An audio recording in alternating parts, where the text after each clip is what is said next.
Good afternoon, everyone. We'll call our meeting to order. As an opening remark, I want to give notice of the organizational meeting for the town of Drumheller. It will be October the 31st, 2016 at 4:30 p.m. Moving down the agenda to public hearing. Public hearing is to consider bylaw 14.16, being a bylaw to amend the land use bylaw 1008 by redesigning lot 11, plan 3867 HU within, I can only speak as loud as the mic will permit, 3867 HU within the southwest quarter, 282819 West 4 Meridian in the Rosedale District, from UT, Urban Transitional District, to RCH, Residential Cottage Housing District. We'll call our public hearing to order, and we can move right down to the Palliser Regional Municipal Planning Service to provide their planning report.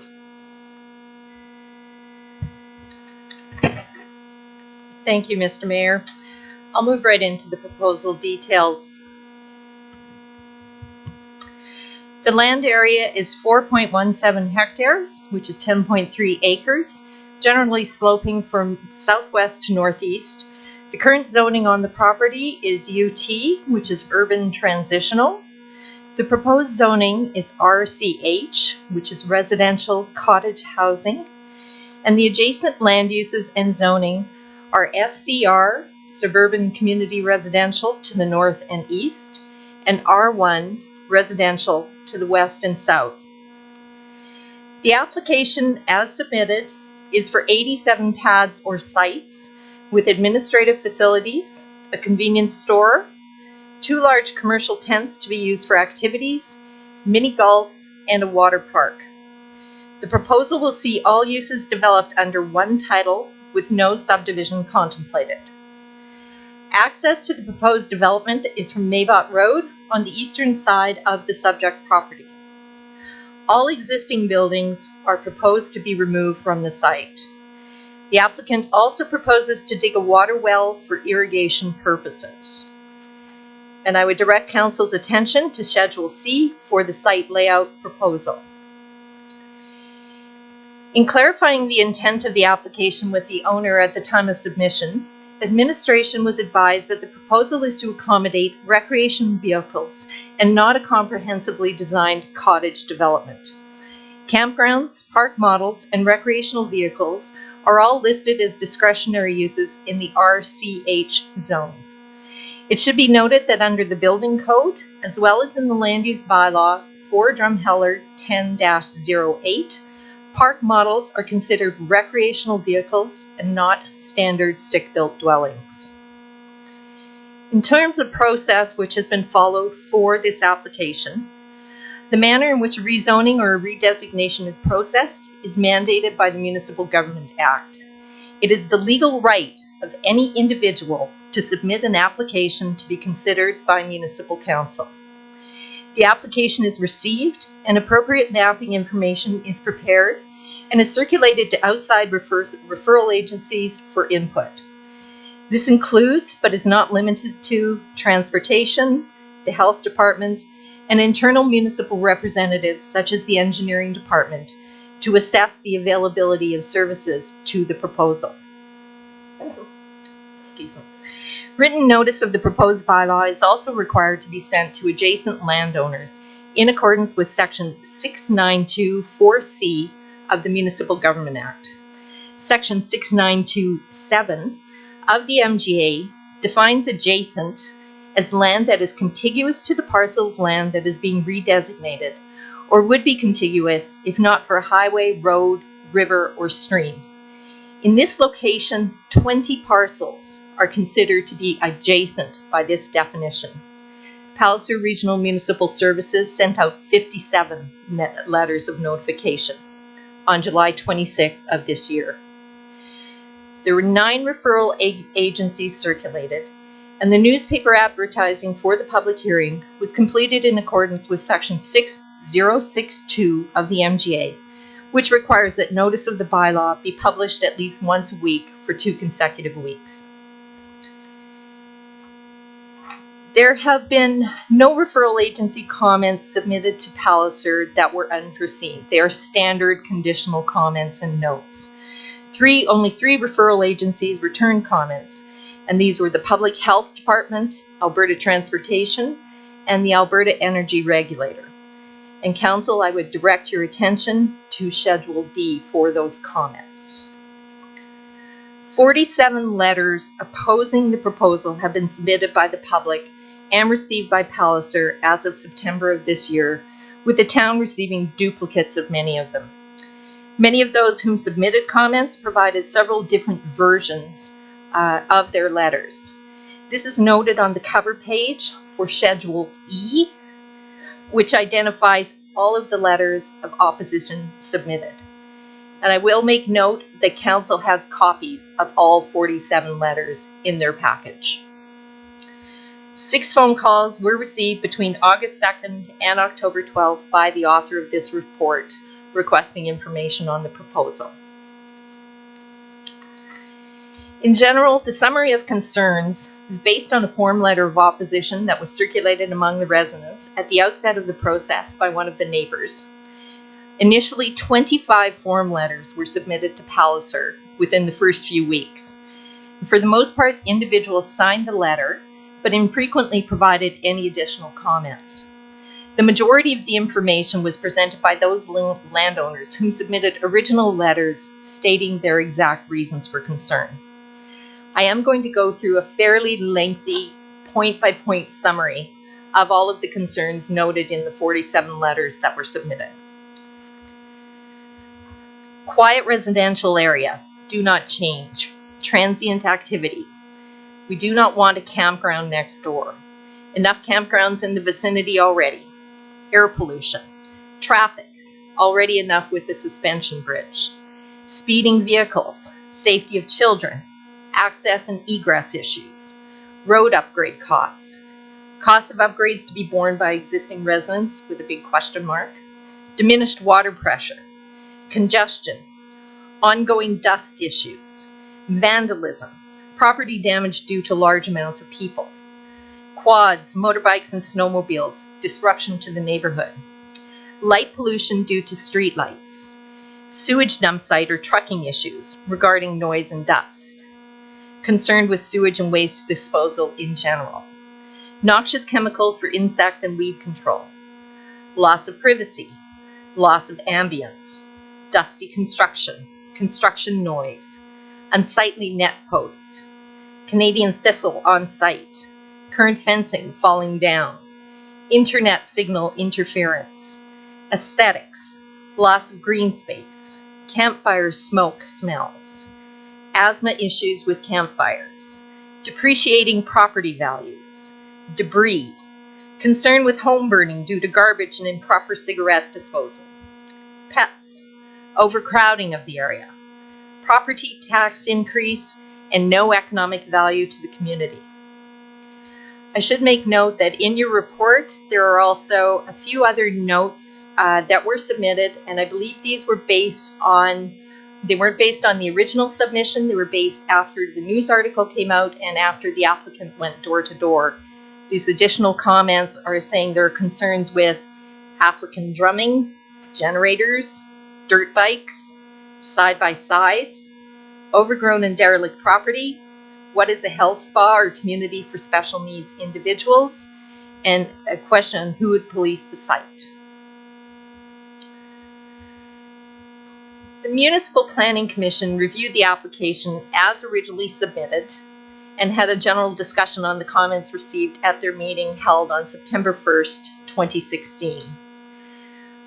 The statutory and non-statutory documents that have to be considered and were considered by the MPC are to start with the Municipal Development Plan Bylaw 11-08. The MDP identifies the subject property as residential. As the proposed zoning is very generally in keeping with this application, The expectations are that any form of development will have due consideration for the existing and proposed future uses in the area. It should be noted that the MDP does not identify specific locations for tourist residential development. The only three categories identified for any future land uses are residential, commercial, and industrial. And I would draw Council's attention to Schedule F, which is Figure 2-5, which is the excerpt from the Municipal Development Plan. The non-statutory document, which Council also has to take into consideration, is Land Use Bylaw 10-08. The current zoning of the property is UT, or Urban Transitional District. The purpose of this district is to identify lands on the perimeter of the built-up area that can accommodate uses that will not inhibit future more intensive development when planned for in an appropriate manner. The zone proposed by the applicant is the RCH, or Residential Cottage Housing District, which has the intent of providing for a comprehensively designed cottage dwelling development, which may be of seasonal or year-round occupancy as a permitted use. The introduction of recreational vehicles and park models is identified as discretionary in that same district, which allows for consideration of the potential impacts on adjacent lands. Now we draw your attention to Schedule G, which are the existing and proposed zones for the subject property.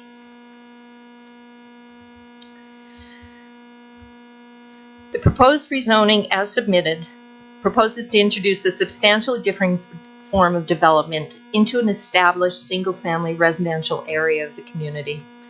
The transition is not only abrupt in the form of tenure, which is seasonal versus permanent, but will also introduce structures which are physically different from the existing residential development in the neighborhood.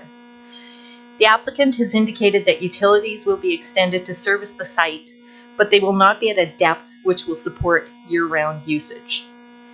The intent of the development appears to have altered somewhat over time based on discussions that the proponent has had with adjacent property owners. While it is admirable that there is a willingness to address the concerns, this has created a level of uncertainty with the public regarding what the actual proposal for the site will be. It should be noted that this report has been based exhaustively and exclusively on the application as originally submitted, as are all comments provided by outside referral agencies.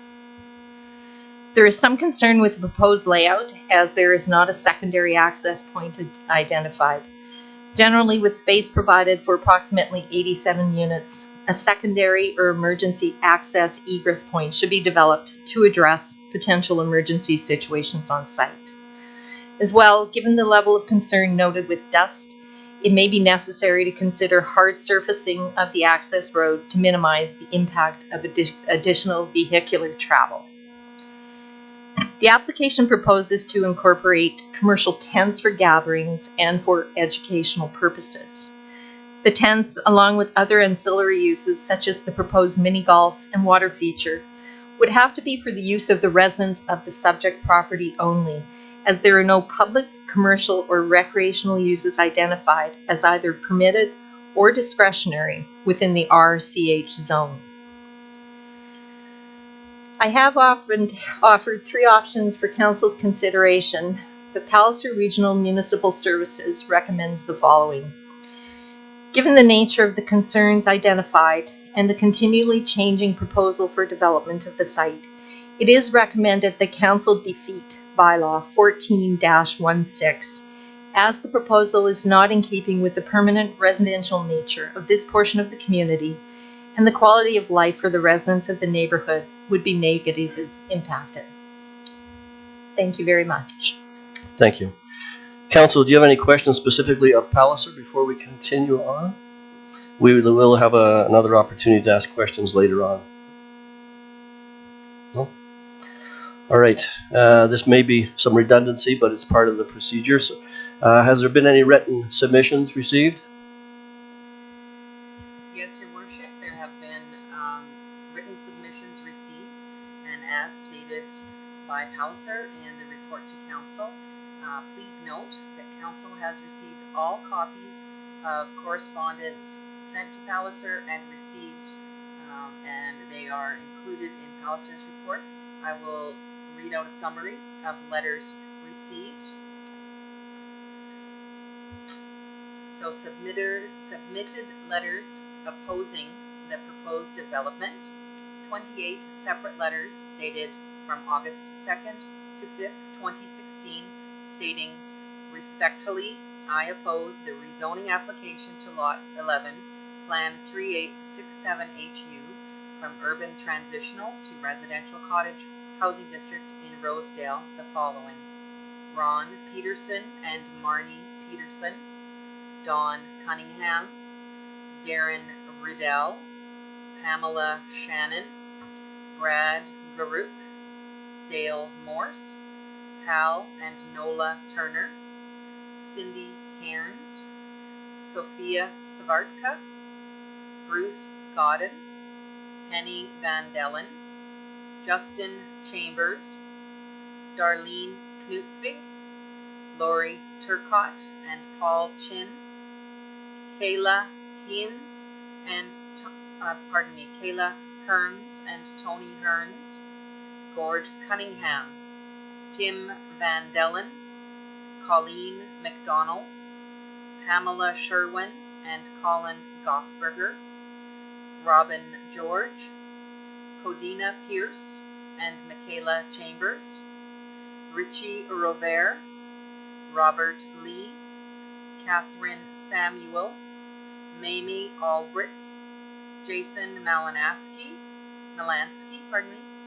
Diane Lee, Tracy Dalton.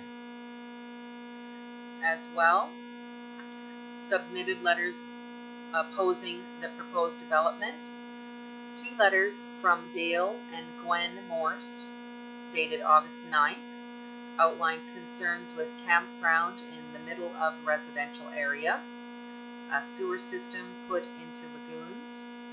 They oppose the 8 to 10 foot fence, strongly disagree with proposed campground and rezoning, concerns with dusty construction, noise, breathing problems, current state of the property is unsightly, smelly garbage and garbage blown around, too many unanswered questions, all ready for campgrounds in the area.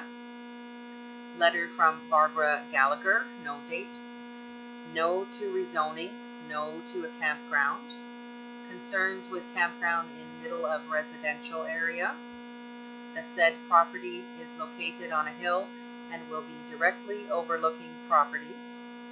No to African drums and pools of healing water. 4 campgrounds in the area. 2 letters from John Gallagher and Barbara Gallagher, no date. Same concerns expressed in Barbara Gallagher's letter previous. Letter from Brian and Tracy Cook, dated August 6th. Opposed to rezoning and development of 87 site campground. Already campgrounds in the area with increased transient activity, unwanted late night activity, noise and transient activity. Letter from Liz Fear, dated August 17th.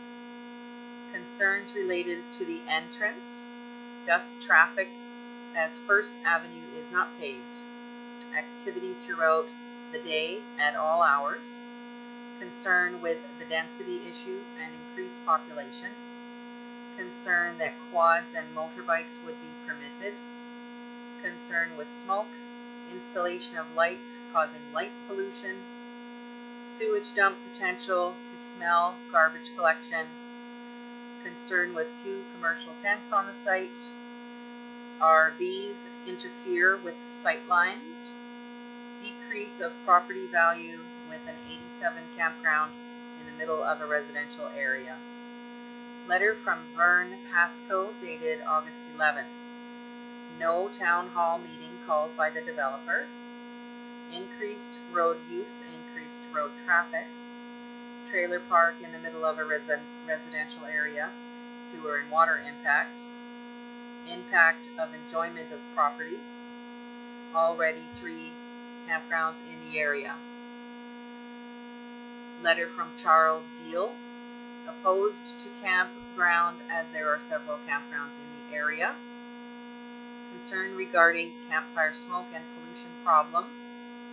Concern that the development will devalue the property. Letter from Elizabeth Gallagher dated August 5th. Addition of 78 camp spots will add noise and change the ambience of the community. Concern of increase to traffic, increase garbage in the ditches, devalue the property. No economic value to the community. 3 other campgrounds in the area. Letter from Sophia Savartka dated August 11th. Concern with increased traffic. Concern that her house will burn down with cigarette butts disposed of on her land. Concern with reduced water pressure. Email from Marnie and Ron Peterson dated August 21st. Dismayed to see that media coverage reported little opposition to the development.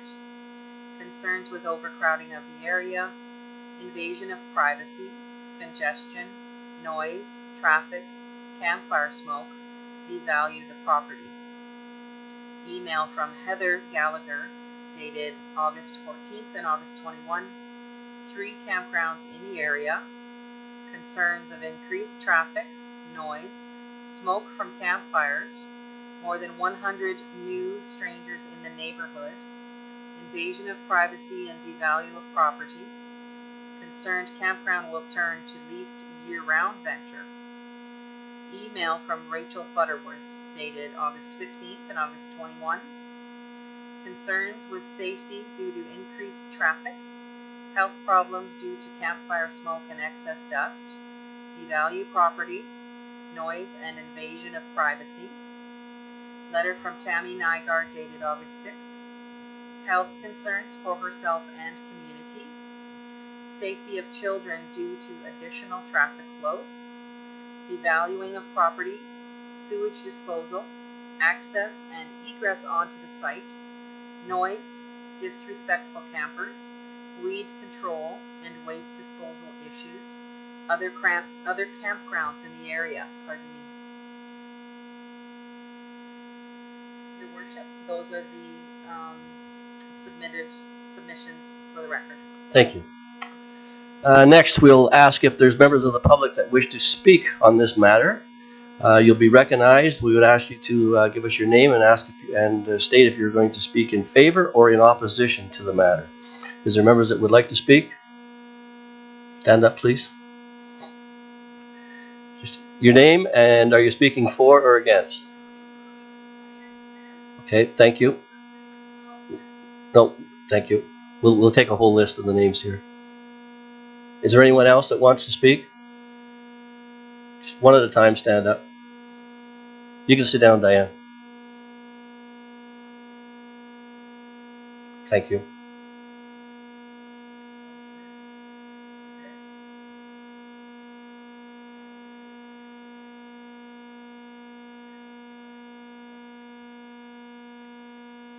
Say your name again, please.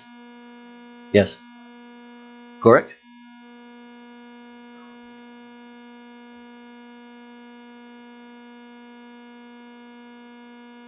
We didn't catch that last one. Barb. Carlos? Got it.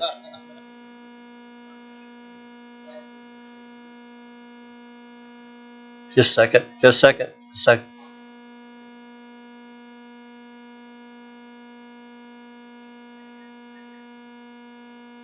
Turn your mic on. I'm sorry. Against Diane Snyder. Against Marnie Peterson. And the next gentleman that stood up, I'm sorry, I missed your name. Alex Herdman, thank you. And Charmaine Corker. Gorick. Charles Deal. Barb Carless. Have I missed anyone so far? Lane. My apologies. And Justin Chambers. Have I missed anyone else? No, I'm sorry. I just mean of the people that have already spoken. Thank you. The lady standing.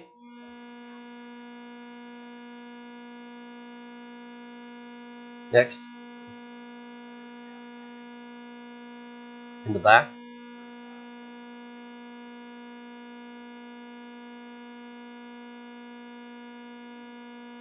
Just a minute. In the back.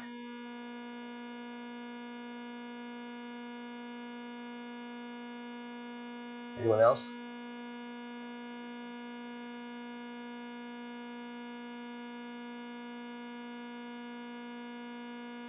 Go ahead.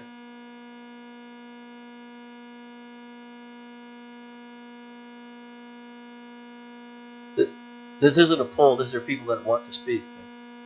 We're not asking for a poll here. We're asking for people that want to actually come up and speak. Go ahead, in the back.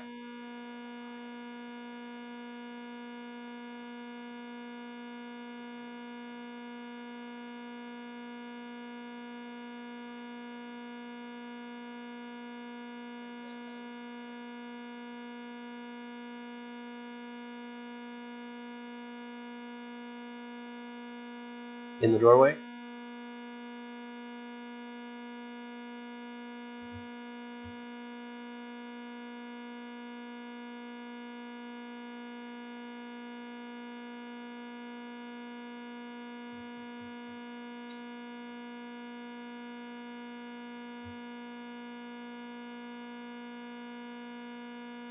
Is there anyone else that wants to speak?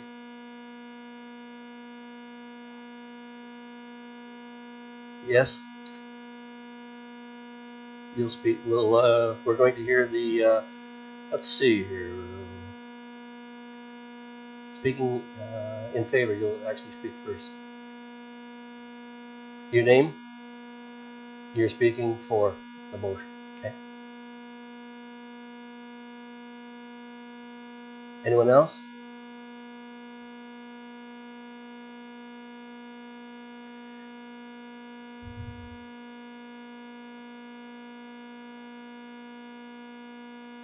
Pardon me?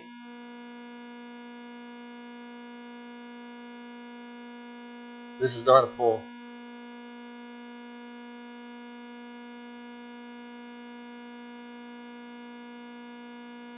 We haven't got to that point yet. Do you want to speak in favor of or against the program?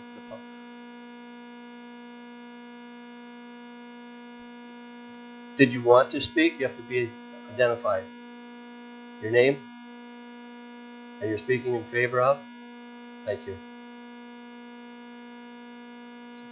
Anyone else?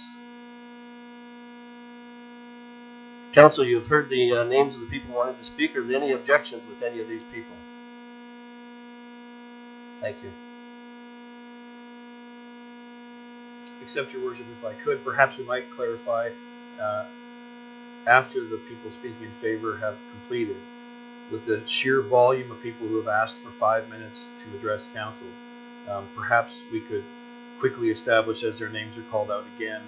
If it was not their intention to speak, they can simply stand up and say, I no longer wish to address. That's correct. And sit down again. That's correct. Thank you.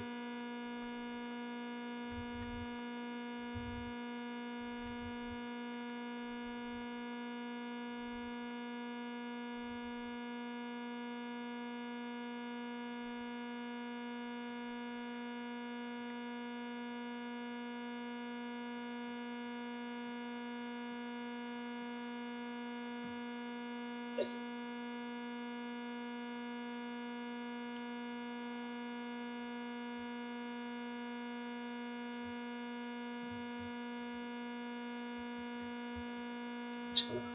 The process will be everybody will be giving up to 10 minutes to speak. The people speaking in favor will go first.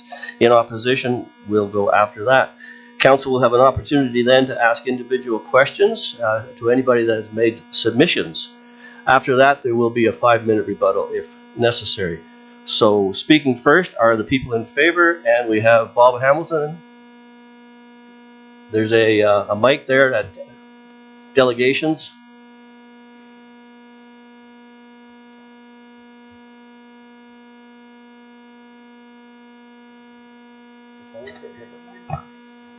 On what? The red light's on. Hello? We got you. Okay, I'm the one that, or Nora and I made the application for the zoning rechange. So obviously there's a lot of opposition to this development, and I actually understand the opposition. A lot of the opposition, we understand it. And Nora went around the neighborhood and talked to many people there to try and field some of these concerns, because obviously there were letters and petition and everything that went out. We have modified the project to try and address some of these concerns and suit things as we could. One of the things we have done is the approach to the RV park would be off of the road to the suspension bridge, rather than going through the neighborhood. It's a paved road, and it's at the northeast end of the property, which would be good visibility as far as safety concerns.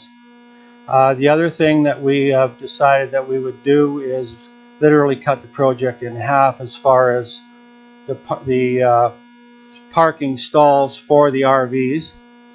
The upper level would be developed for RVs. There would be no tenting, be strictly RVs. The lower level would be developed into park. So we've literally cut the quantity of, and cut our revenue basically in half in doing so, but cutting the quantity, which would reduce the traffic, would lower the, well, it would certainly make a difference in the lower bench of the property where the people that are living on that, around that area. And I think anybody that knows me knows that when I develop something, it's very nice. It's very good. We're not talking about a rundown kind of typical idea of a campground where there's tents and there's all kinds of garbage strewn about and so on. It'll be very nicely landscaped. It'll be nicely developed. There'll be a lot of artistic aspects to it, which would, I feel, would in many ways, particularly the lower area, would enhance the area. As far as financial concerns, I believe that we would increase the tax base substantially. We'd certainly be contributing towards the cost of municipal utilities and so on. There are many things about the park that we are still prepared to work with the community. We're not some big developer from out of town. We're local people who have lived here for 30-some years, and we certainly don't want to make enemies of the community. We want to work with the community. Sorry, 1 minute? Okay. I only want to say that what I'm proposing is this is our third kick at the cat, and the property, as a final note, will be developed. There's no question about that. We didn't buy the property to have it as a park. We developed it, we bought it obviously as an investment. We're private investors and we want to make some money on it. We also want to, having said that we want to make money on it, we're also prepared to cut our income substantially to suit the concerns of the community. And we're prepared to make whatever modifications. There's a lot of things that came up that I can't address all of them. The property is derelict, I agree. This development would change all of that. It would make it so that it wasn't derelict anymore, so that people didn't have to worry about the broken down fence and the weeds and things like that. Thank you. Your time is up. And the second person speaking, Nora Hamilton.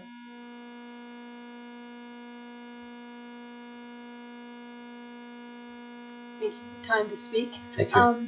I had gone around door to door because I had heard a number of things, as I did again today, of things that are never part of the project.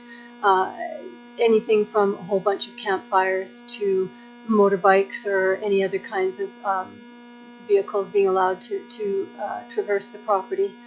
We definitely want this to be a community-friendly project, and as Latter-day Saints, one of the concerns I hear about people drinking and making noises, we actually are going to promote something that is drug-free and is an educational workshop background, and so the people that will be attending are going to be people that are more interested in living more consciously and not out there to party and drink, as is typical of a campground, and consequently less likely to attract that kind of person because of the structure of it. There are many aspects about the proposal that are fine details. We did hold an open house. It was suggested that we didn't hold a town hall. No, we held an open house this last weekend so that anybody that had concerns could come and speak to us about them and get more of the details on the project, which we would hope would actually allow community members to invest in a membership, and there would be certain times of the day where the water park and other facilities would be available only to members, and thereby enhance the community. And had really hoped that the community would embrace this and say, yes, I have skills that I would teach in self-sufficiency and the healing arts, and become involved in it so it becomes a community project. And it's something that Alberta needs. Alberta needs to be more conscious of being green. I sat on the Green Party this last election and was so disappointed to find how few Albertans are interested in being green. 10 years from now, we'll all kick ourselves if we don't start to learn to be more self-sufficient and green. And this is all about doing that kind of thing, learning self-sufficiency skills, learning how to have a smaller footprint, encouraging innovation. It's going to include a small business incubator. And these things will bring prosperity not only to our community, but will enhance the tourism aspect, because we'll not only be noted for our dinosaurs, but for being the green hub in Alberta. And I wish more people had taken the time this weekend to come and talk to me about the project, because a lot of the concerns that they have are not the kind of clientele we're going to attract. And I'm anticipating that, like I had with the Heartwood, year after year, guests would come back because they came back for the product that we offered, not just because they were a tourist in the community. And many people come as tourists to our community and move here because of the attractions that it has. And I hope to stimulate that further. Thank you for your time. Thank you. Speaking in opposition to the matter, Diane Snyder? Forgive me, Your Worship, as a point of order. Does council not have the ability to question speakers at the time of their speech? No. I explained. Council will have an opportunity to speak after everybody. I guess I better write this stuff down then. That's what I explained when Palliser was giving their. Go. My question basically is for Palliser, if you don't mind. Would you give us a complete reading of what is the cottage housing? What is it allowed for?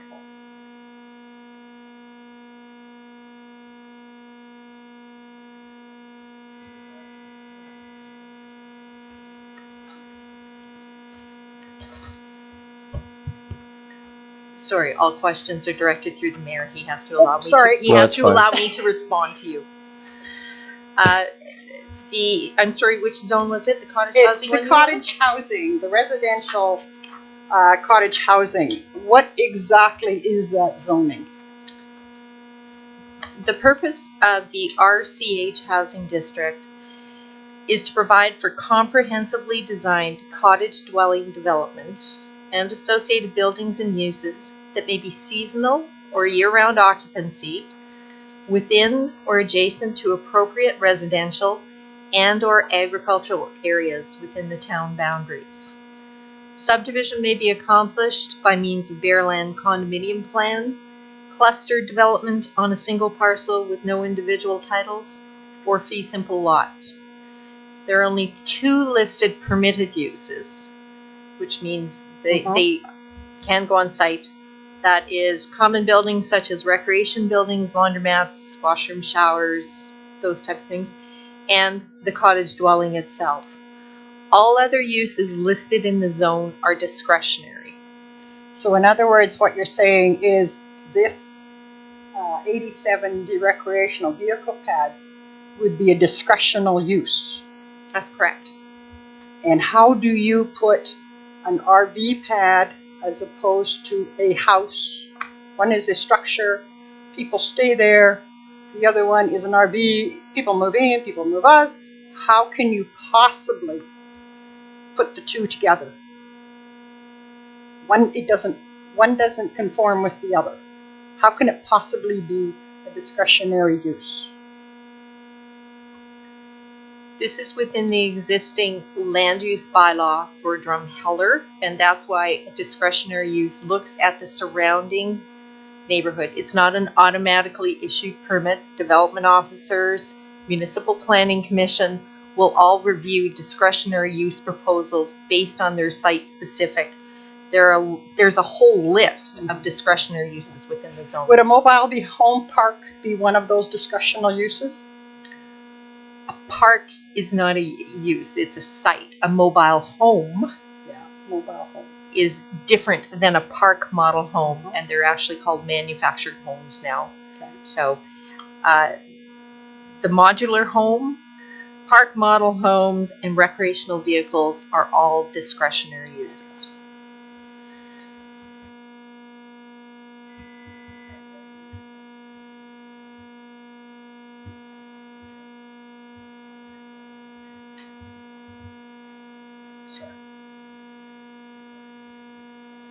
Marnie Peterson?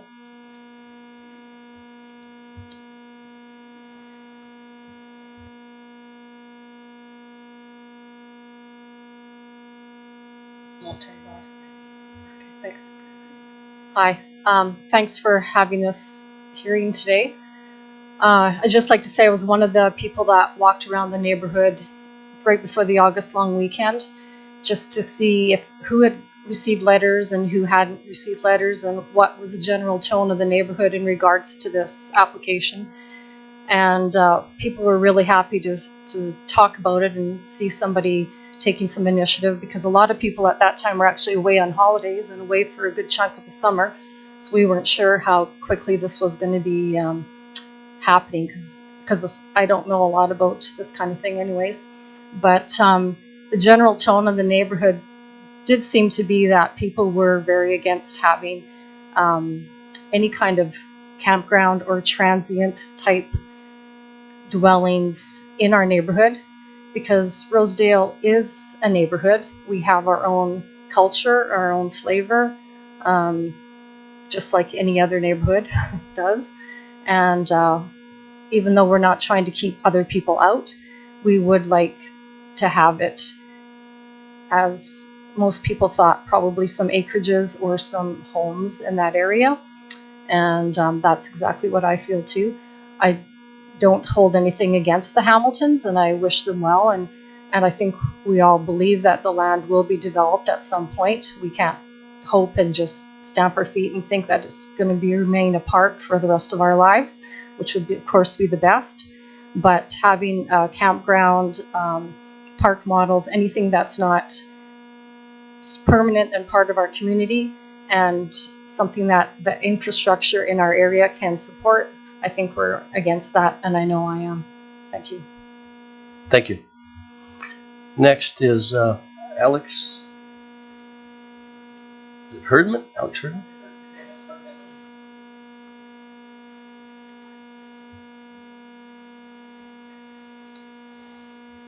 Hello, I'm Alex Herdman, and I'm dead against this place. Whatever these guys are. Pick one of the plans they offered. I don't know which one to vote against first. Number one, everything they proposed is going to go over within my backyard. Lighting, I've got lights in the front of my yard. I don't need lights in the back of my yard. I don't need people all summer long staring into my backyard. The garbage that could be brought in, throwing cups and everything else, is one thing. Sewage is another. I still use my well. I still have a septic tank, and I don't need all this stuff to serve it. Are they going to give me better water? Are they going to give me better sewage? I don't know. This is all going to be a cost to me and the rest of the folks here that live in that area. basically, like I'm saying, it's over top of my backyard, and I'm dead against it. That's why I live out in this little country town, nice and quiet. I'm retired, and I like it that way. Thank you. Thank you, Alex.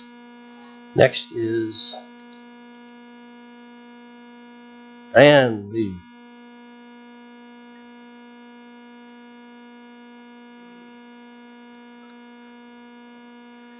The lady that charges me $50. Thanks for having us in here today. I think there's a lot of them down there really discouraged because of what's gone on. Same with the house visits. We have an acreage that has a big backyard that we get told there could be a deck over the top. That's what I want people in my backyard. They've had it for 10 years. We have fence laying in our yard now that's never been cleaned up from when they've owned it. So I am dead against it. I think permanent residence, if you get to know your neighbors, is a big difference from somebody being, like I said, the water, the sewer. We were told before there's no sewer up there when they were going to do a teepee village up there. It just isn't going to work. So I'm dead against. Next is Charmaine Gorick.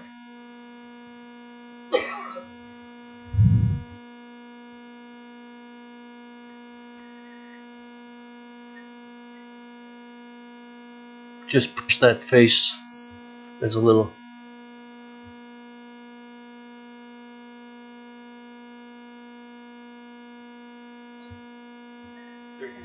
Sorry. I'm against it. I live just below the area and I have 3 small kids. There's right where I live, there's 2 other families right there.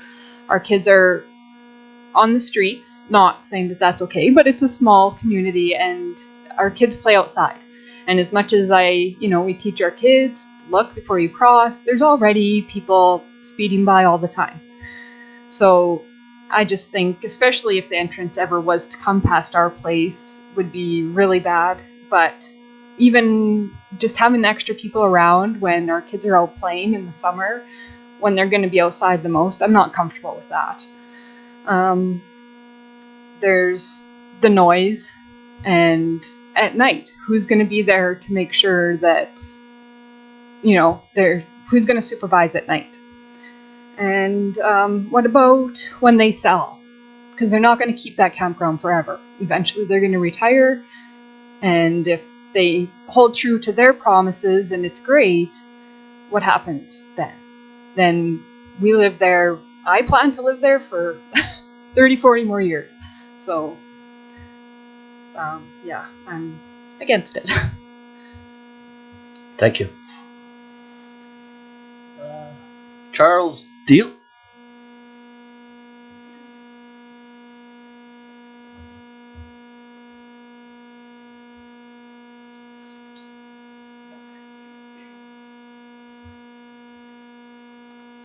First, I'd like to address the campground issue itself. Presently, there is the 11 Bridges campground on the Rosebud River on the south side of Highway 10 in Rosedale, Pinters on the Red Deer River, the Rosedale campground, the Hoodoos just down the highway, the Wayne campground, 2 campgrounds in North Drumheller, and 1 out past the golf course. That is 8. And I read that they're going to put 1 at the Horseshoe Canyon also.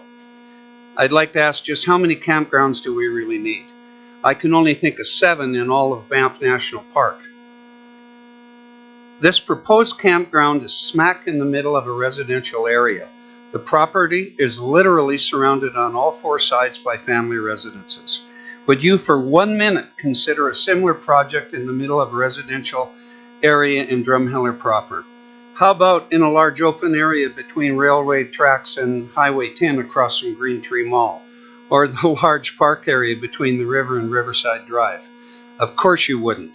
That would be absolutely laughable. So why consider such a thing in the middle of a residential Rosedale? I believe what the people of Rosedale would really like is permanent housing. That way everyone wins. The present owners of the land would get their money out of it. We, the residents, would have permanent neighbors to increase the population, and the town would get the property tax revenue. Win-win all the way around. But these are not the only concerns. It states in the Drumheller Mail article of August 17th that they plan to teach various classes in things like beekeeping, butchering, hunting, biolabs, and offering certification in various professions and hobbies. One item that was conveniently left out is, who will the students be? I've been informed that they plan on having inmates from the pen, and if that is true, I again remind you that this is in the middle of a residential community. Even though in reality there may not be any problem at all, the perception could very well be there. Say, for example, a young family were looking to buy a home in the area, and they knew there were inmates within a block or so of where their children would be playing. They may perceive a threat, even though it may not be real, and go elsewhere. And I believe this would help drive our property values into the toilet. Not to mention the increase in traffic, which brings up something else. Mr. Hamilton just stated that the upper level would be for RV parking. I'd like to know, is they going to put a road up from where he said the entrance would be off of the Suspension Bridge Road, or are they going to use the existing road, which is right past my house on 2nd Street and 3rd Street, that goes up the hill? Because that would really increase the traffic in a nice area that we don't need at the moment. I believe this is an ill-conceived project, and I ask the council to reject it outright. Thank you. Next is Barb. Carlos. Probably don't have to sit, but I will. Is this ready to go, Bob? You can hear me? Mr. Mayor, council persons, representative from the Municipal Planning Commission. I wanted to check my email here because I had sent an email on August the 4th to Gary Wilson, and that email was received and sent on to Cynthia at the office. So I'm a little bit concerned that my email wasn't read out because I think that could possibly, there may have been a few more. I'll just reiterate quickly what I spoke to in my email. And I said, first of all, as a Rosedale resident, I'm extremely concerned as to why I did not receive this letter. It was brought to my attention by Ron and Marnie Peterson. Are you perhaps sending this notification to only a handful of residents whose property infringes on this space? This proposed resident development, would affect all properties in Rosedale. Hence, all Rosedale residents should receive this notice. And I noticed that a number of the letters that were read out are from people that are not adjacent to the property. I am adamantly opposed to this development for many reasons. This is basically a quiet residential area with some green space. We do not want it converted into any camping space with the many inherent problems that accompany such a space, not the least of which is tourist traffic. We already have the Suspension Bridge traffic. This, in addition to our property values depreciating due to proximity to the proposed development and loss of green space, is quite enough for me to stand against this proposal.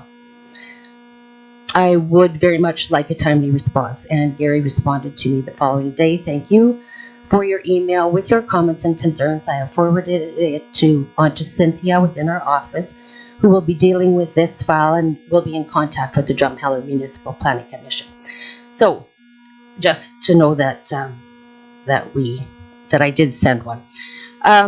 As I said, and these themes are being repeated time and time again.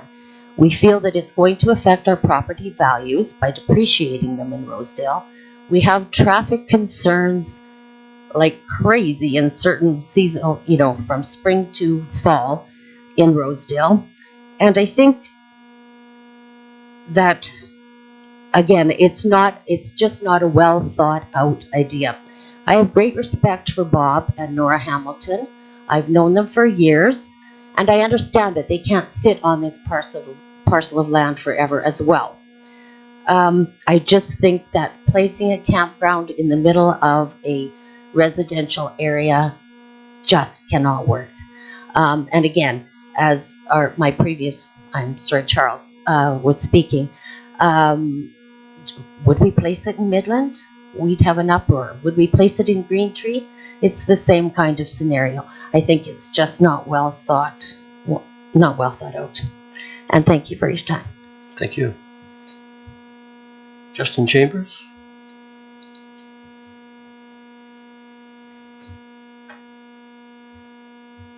Thank you for your time. I've often said that younger people of this town and community should get more involved in the politics and this kind of stuff. So I don't like doing this, but I believe that this is the wrong thing to do, and we stand against it. I'm going to start off by saying there's only one reason to do this, and that's money. He invested in making money. I also have invested in making money. I bought a house out there, and I renovated it. I spent time, effort, money into this place. So I understand he wants to make money, but with this is going to my understanding, is going to depreciate the value of my home, which I did not anticipate when I bought this home. He talked about municipal helping the economy, helping the place. We have a store out there that's struggling, and it's been struggling for a couple of years now, and there's nothing that's going to make it better.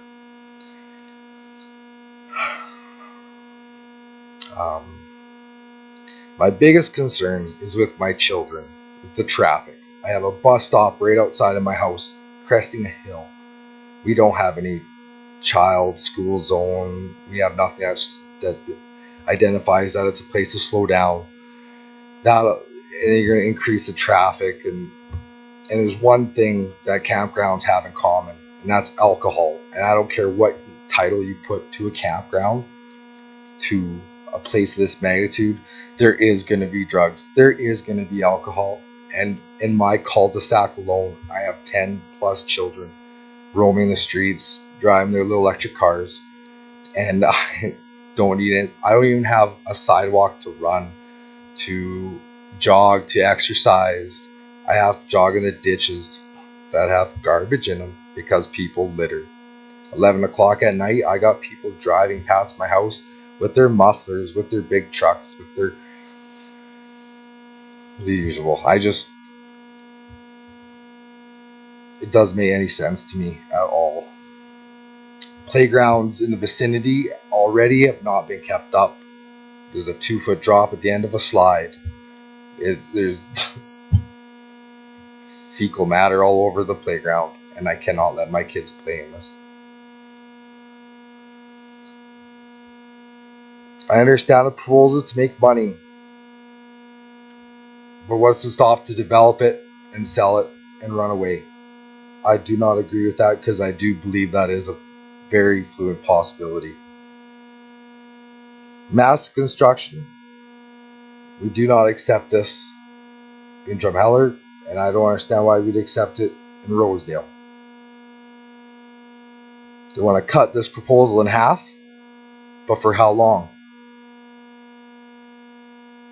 All these municipal benefits that he is talking about should already be covered in our taxes, in our property taxes.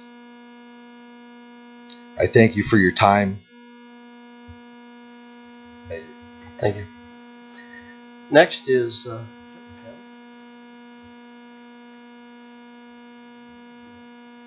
Pam? Is there Pam?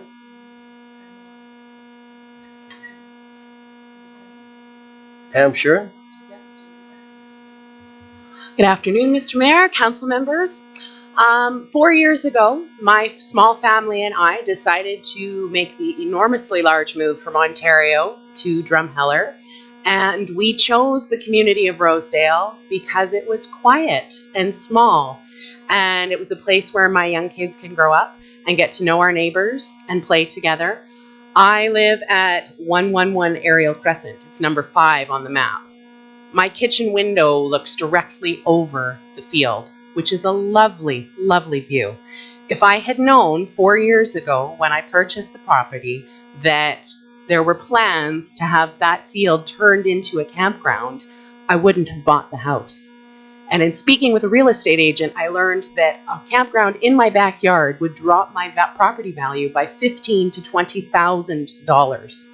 As a young family, we cannot afford a financial loss like that. And if a campground does go into my backyard, I can guarantee you that I do not wish to continue living there, which makes me incredibly sad. Once the bylaw gets changed, should it go through, and Mr. and Mrs. Hamilton decide to eventually sell because they are investors, it opens it up to anybody else and their plans and what they choose. And another campground could go in, and then we go around and around and around, and we're all sitting here again, standing against it. Thank you for your time. Thank you.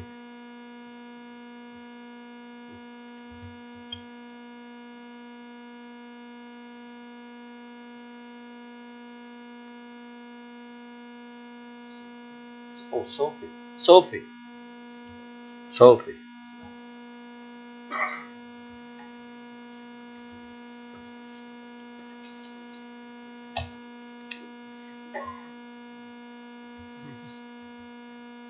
That's on. My name is Sophie Shivertka, and I live on 48 First Street East in Rosedale. That is the main drag going down to Ariel. Now, my concern is all the traffic that goes by my house and the butts that they throw out. They're going to burn my house down, especially on a dry day. I know it's going to happen. Now, the next concern that I have is the water pressure inside my house and outside my property went down when they connected Cowtown, Rosedale. Now, this concerns me because you mentioned that they might have a water well when they build these lots. But if they don't, and we subdivide, we've got to think about the water pressure. I cannot use that oscillating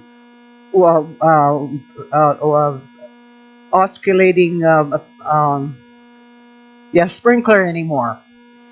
There's just not enough pressure, and I think a lot of our dishwashers don't work either.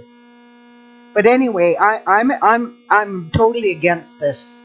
But maybe they should look at subdividing this lot and making permanent resident housing, and maybe a park too, and a park that we can use. Thank you.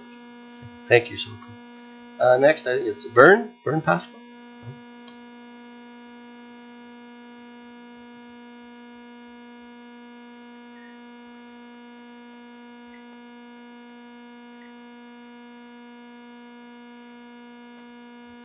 Well, that was a pretty tough act to follow, but well, good afternoon. First of all, I'd like to say that throughout this project, I've seen it change about 4 times, which makes it pretty sketchy to me. It started out as a campground and then went to a campground with park models, RVs, etc. Then it went to a trailer park with mobile homes, and now it seems to be a trailer park with training and academic facilities, so I think that needs to be clarified as to what it is.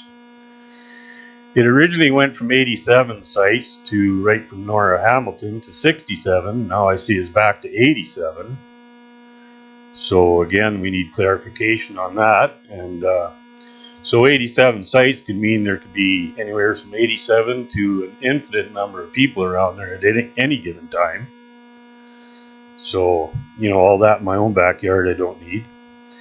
I bought my property with the intent of having my retirement residence. And why would I want a trailer park with an untold number of people right behind me? Because after all, it will not affect the Hamiltons or any councillors here, because none of you live there. And Mr. Hamilton talked about the increase in tax base, which is fine. But after talking to Rod Dixie at Wild Rose Assessment, he told me definitely any property adjacent to the residential cottage housing unit would be definitely decrease your value. So, I'd like to know, why should I allow my privacy be affected, my standard of life diminished, and a decrease in my property value? Why should I allow any of that to happen? And going on a little bit more about the sewer and sanitation, well, if they put this project in there, they're going to probably need a lift station for their sewer. So who's going to absorb that cost? Is it going to be Drumheller? Is it going to be the Hamiltons? Who's going to do that? Furthermore, with the sanitation side, they said they're going to teach meat cutting, which is a definite sanitation problem. I heard about a sewer lagoon. Well, definitely there's a sanitation problem. And just the whole number of people coming and going, who's going to know what they're doing and what they're going to be doing there. So I think a lot of questions are still to be answered there, and I don't know why I'd want to retire there with a campground right in my backyard anyway. So, my day. Thank you. Carla Chambers? Problem reading here. Chambers? Kayla?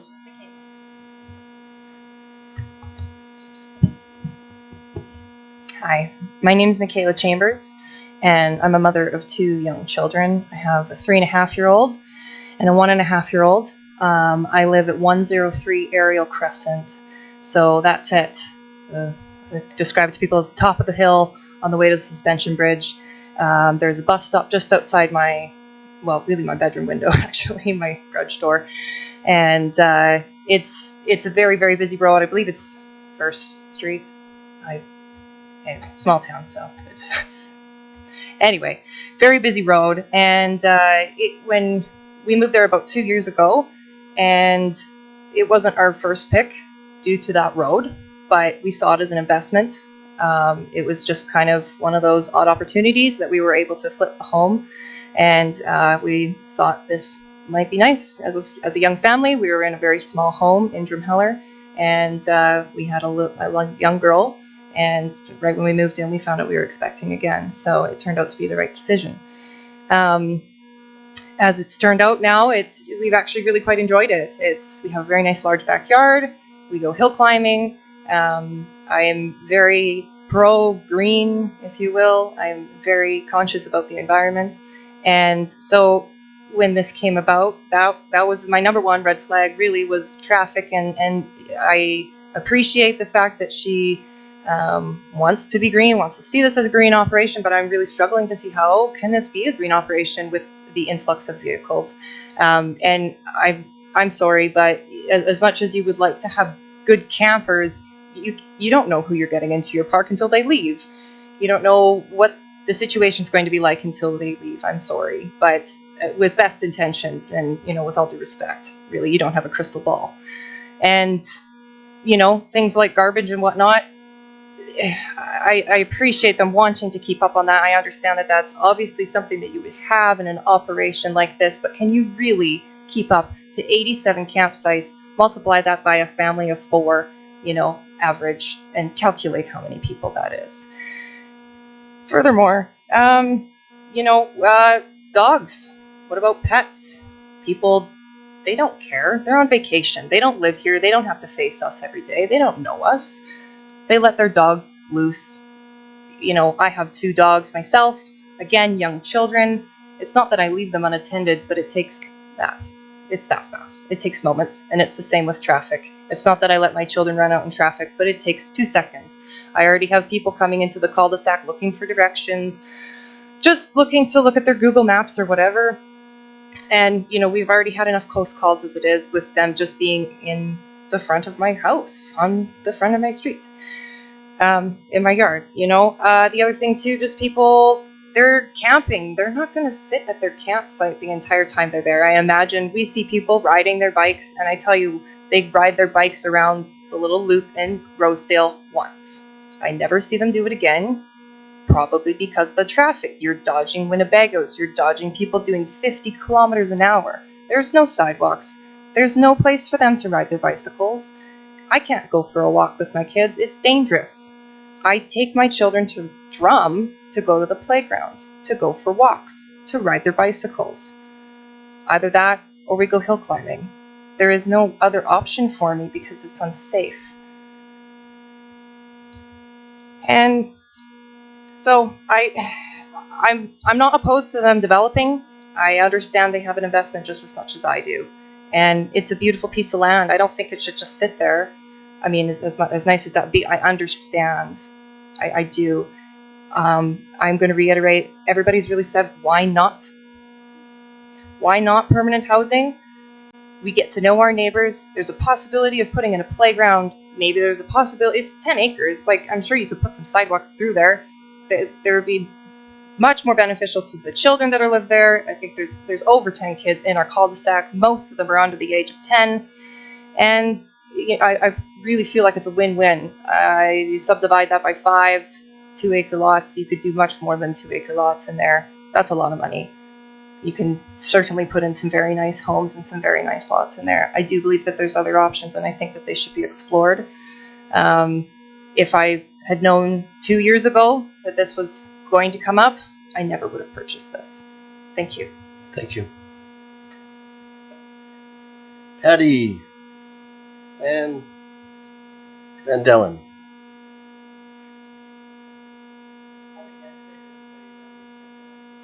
Thank you. Ron Peters?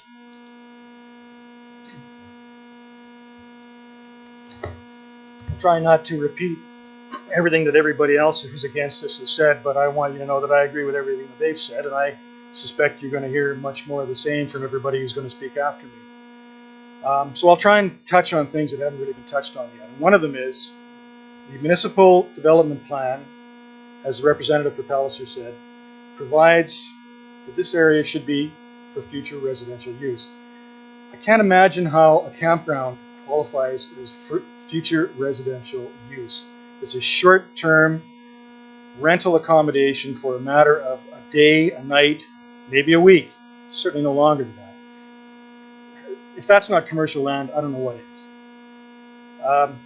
There's also a requirement in the municipal development plan that says, regarding future development, that one of the objectives of the plan is to ensure that urban expansion is compatible with existing development to avoid environmental and land use conflicts.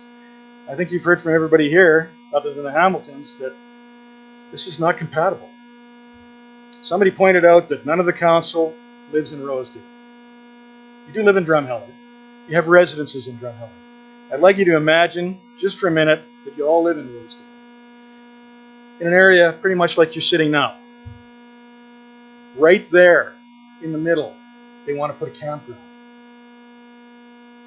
Right there. Imagine how you would feel if that was your residence. Thank you. Dale Morris. Okay.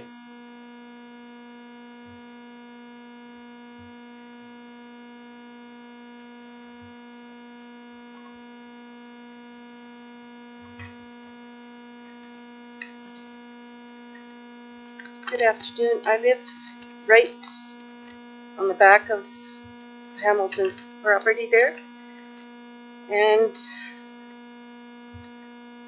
we're going to have the road right along our fence, traffic all day there, and the dust, and our quiet will be gone. Campers are not quiet people most of the time. Dogs are barking, kids are laughing and playing, and I don't want to listen to that all afternoon when we're sitting outside or when I come home from work. Campfires. Nora said they were going to have a community campfire, but most campers don't like those. They like their own individual campground fires. So would that change at all? Yeah. We just don't want our back fence is all road. traffic and dust. Yeah, that's about it. So, okay, thank you. So Rachel, Weiss. Pretty much everything that I wanted to say has been said already. My biggest thing is I understand taking more time to watch this property. In no way would I expect you to use it as a parking or anything. And it's really funny, before coming here tonight, I would always preface my preference of what you would do with your property with saying that it's county. But I would rather see a subdivision where we have neighbors who have a vested interest in the area and not people that are coming and going. So I don't know if it's something that you guys can look at, but as it stands right now, 100%. Thank you. Rich, Robert?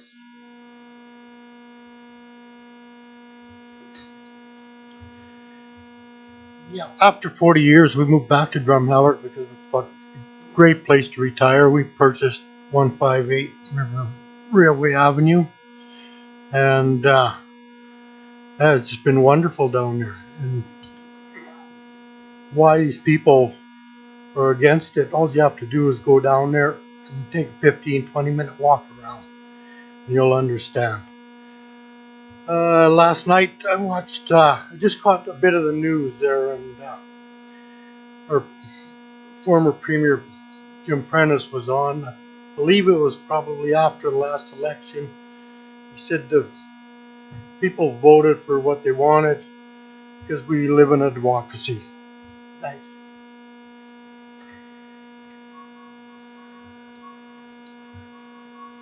Colleen McDonald.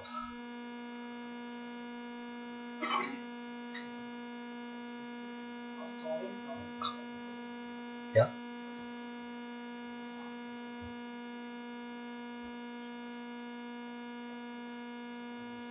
I'd like to thank you for allowing us to speak today.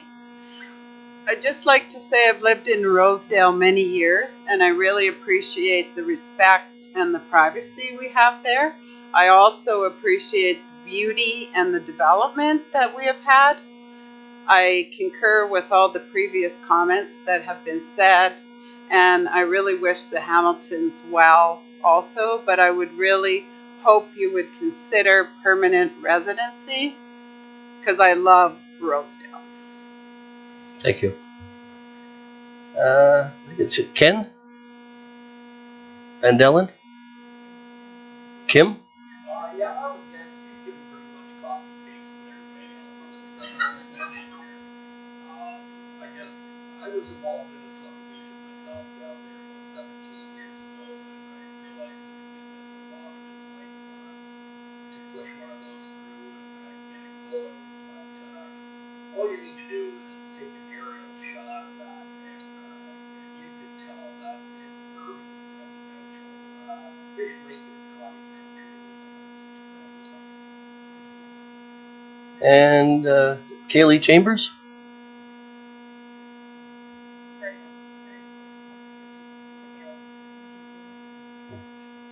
Michelle Stock?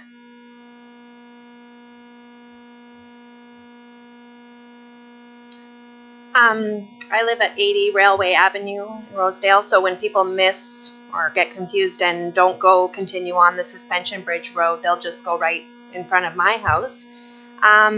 I as well didn't get a letter for the development, so I'm not really sure how that worked. I was again notified by Marnie about the whole thing, so I was kind of blindsided by that. Again, as it was mentioned, I don't have a sidewalk in front of my house as most of the people in Rosedale, so when my kids and I want to go for exercise, biking, walks, we are forced to ride on the road. The only people, the traffic when you're riding or walking on the road, it's quite scary sometimes. The locals generally are cautious and are going slow and watching for pedestrians and things. You can definitely tell people who aren't locals because they're racing around the corners and not watching out. The road isn't really suited to carry heavy flows of traffic. And again, there's no sidewalks. We get a lot of litter on the property.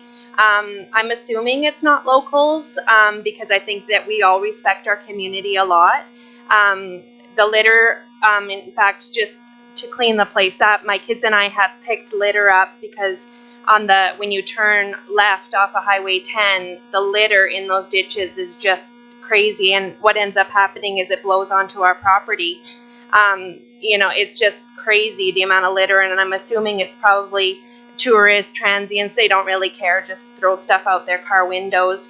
As other people have said, we already have 4 campgrounds within a very close vicinity of Rosedale. We have Pinters, and then the one just off Highway 10, plus we have the Rosedale Municipal Campground, and then there's also the campground at Wayne. I mean, we knew what it was like there, but every night during the summer we smell campfire smoke, and that's all fine. I mean, we choose to live there, but I don't think we need to increase that anymore. In such a small area, there's already 4 big campgrounds. Like, I don't really think we need another one. And I think if I could choose, I would put permanent residential properties in there again. Increase the community spirit, get to know your neighbors kind of thing. People who are permanently there, who have a vested interest in the community. Thank you. Thank you. And we have Heather Gallagher.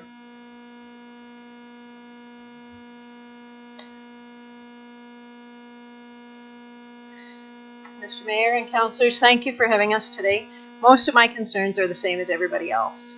A few things that I do want to talk about. When that golf course was built, my husband went around the neighborhood with a petition not to have that road put on our side.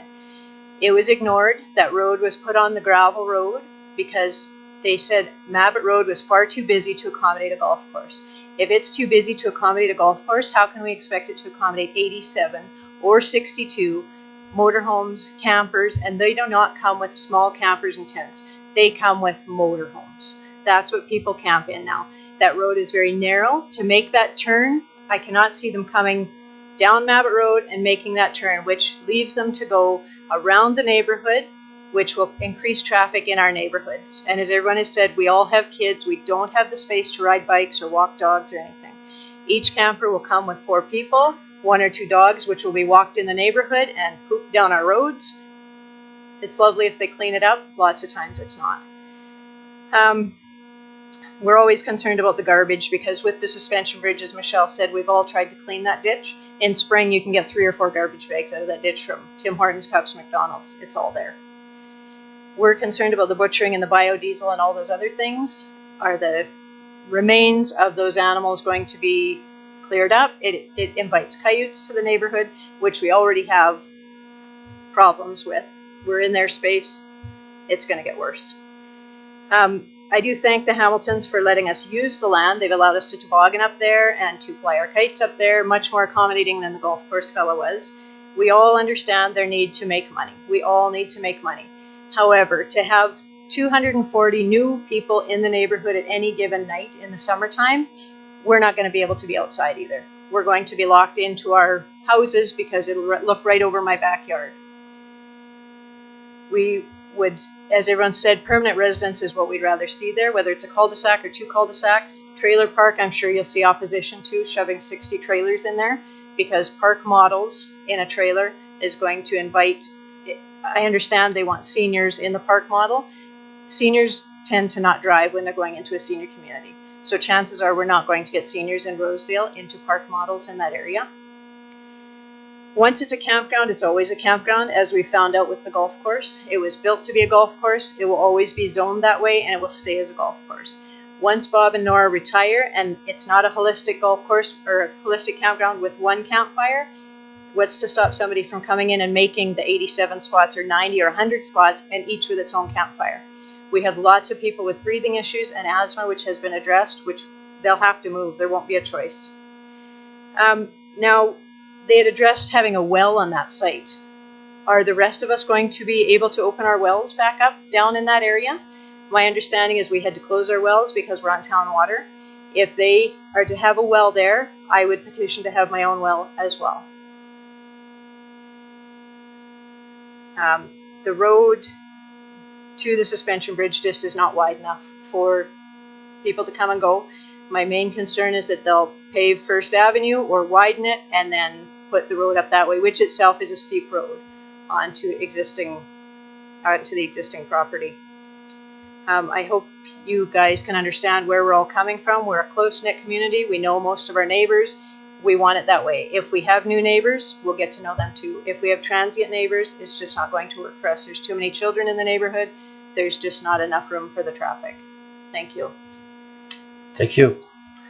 Council, this is now your opportunity to ask questions if any individuals have made submissions. It's not an opportunity to state your platform. We'll discuss that later on in our council agenda. So if you have any questions specific to what you've heard tonight, please. Lisa?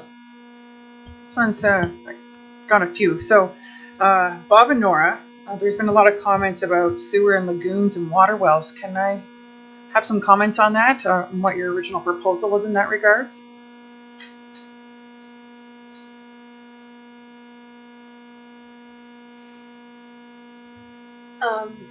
With regards to things like lagoons and the penitentiary and that's just people creating things in their own minds and has nothing to do with our project.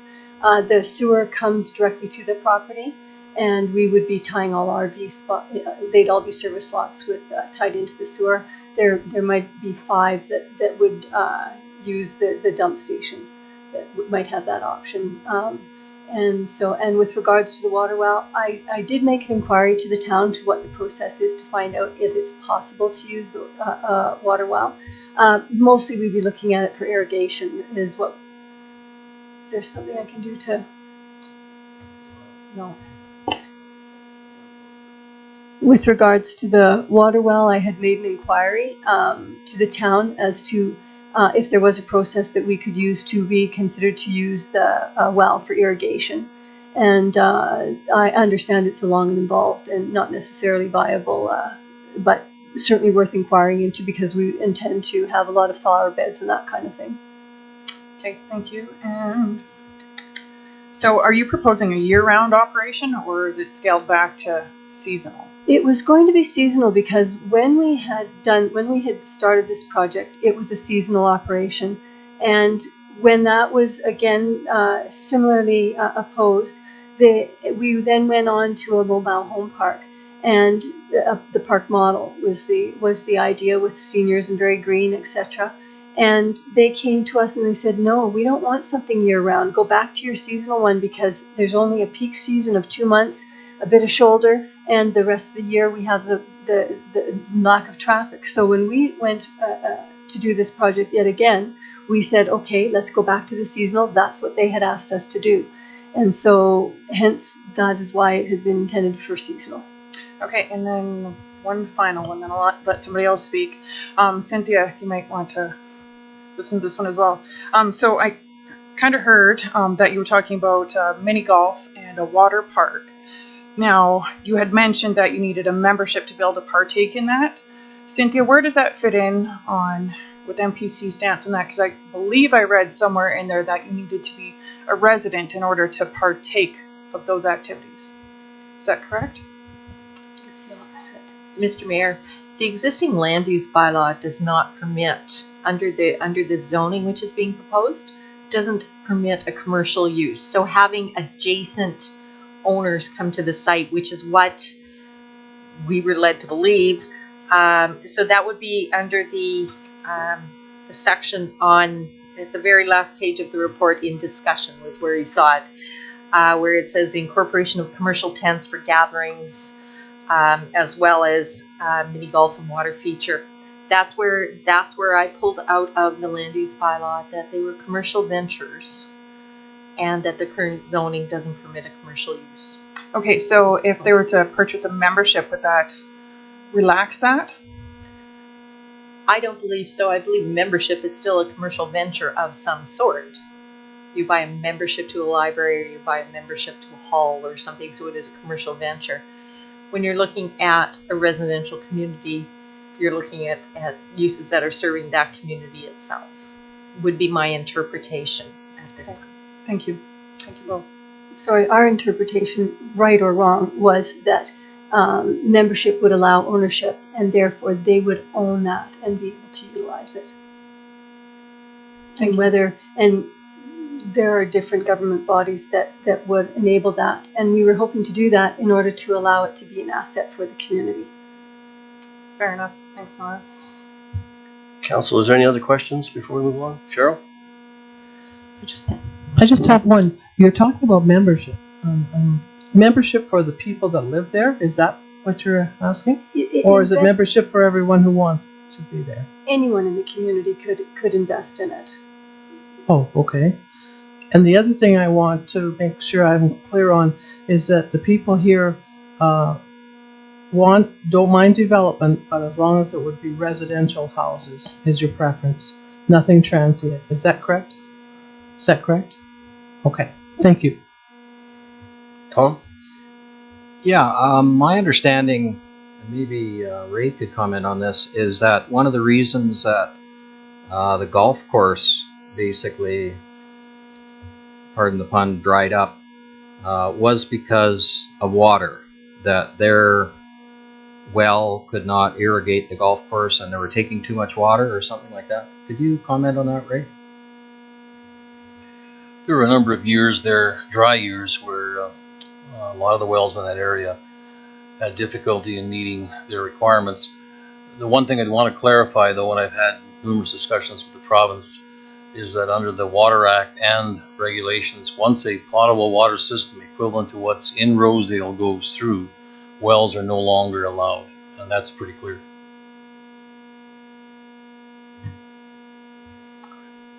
Okay. Thank you, Your Worship. Just two questions for the Hamiltons, please. One, Bob, perhaps in particular, you could refer to this.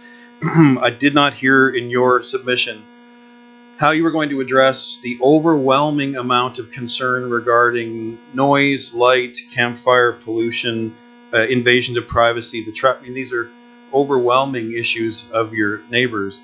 What in your proposal addresses those concerns? Did you want me to address each one of those one at a time? Sure. I can do that. Which is the first one? Noise. Noise. We proposed, first of all, that we would reduce the amount of RVs by 50%, which would reduce the noise accordingly. The other thing we proposed was to build a substantial fence bordering the property. And we also designed the upper level where the RVs are going to be with a road on the border of it between the fence and the RV lots, which would be a buffer. We're also going to do a lot of planting of the types of shrubbery and trees that would help buffer the noise.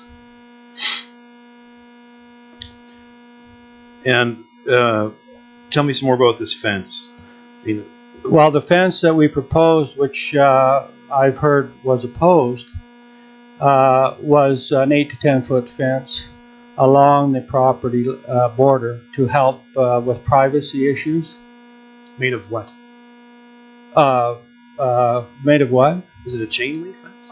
Oh no, it'd be a solid fence, maintenance free fence.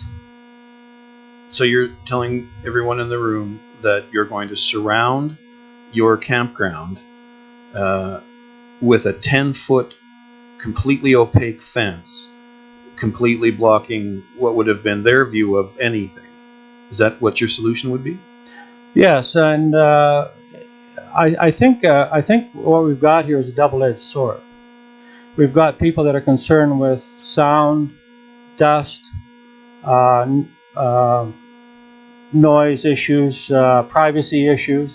We've also got people that are concerned with the fence. So it's kind of we're trying to address those concerns the best way we can. I'm not saying that building an 8-foot fence is carved in stone. I'm not saying any of this is carved in stone. I'm willing to talk to everybody in the community and try and address their concerns. There's a lot of concerns that are easily addressed that I've heard. And there's some that I think that we could hopefully work with them to concern them. Some of the major concerns that I've heard were traffic. and the government has a program where they will widen the road to the suspension bridge and introduce sidewalks on either side of it to allow people that extra width to walk their dogs or jog or bicycle ride. And I think a project like ours would be appealing to them to introduce that. Lastly, if I can, Your Worship, it's my understanding, and someone has to correct me, but I want to make sure you understand. Council can only vote on the proposal that's in front of us that has followed the proper procedures, not any modification of that. I You're see. aware of that? That's correct. Okay, I wasn't aware of that, and what I thought I would be doing was having the property rezoned, and in the development permit stage would propose the exact drawings, which would include 50-some lots as opposed to 87 lots, and the entrance at the northeast side, which wouldn't go through the residential area there. It would stay off of the Suspension Bridge Road and things like that. That's what I thought would happen. Thank you.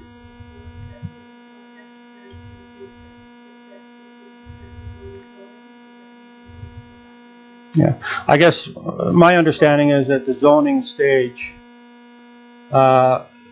we would address what you see in front of you, and then in the development, I think we'll probably have the same kind of a meeting if we get past the zoning stage for the development permit to address any concerns as to the actual development.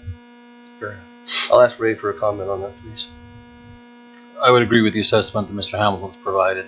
Once the zoning, if it is approved, then you can make an application, and then your application would be based on whatever is included, drawings, density, etc. at that time. Thank you.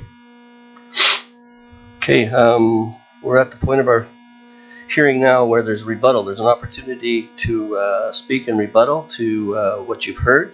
And we start off with the people that spoke first. That would be you, Bob, if you want. There's 5 minutes for you. Okay. I guess I don't have time to address all of the concerns. All I could say is that probably some of the burning issues would be traffic, increased traffic. That I've tried to concern. I'm repeating myself here, but we've tried to address by reducing the amount of traffic, by reducing the development. We've also rerouted the traffic. The entrance right now goes through. You have to go through a residential housing area to get to the entrance.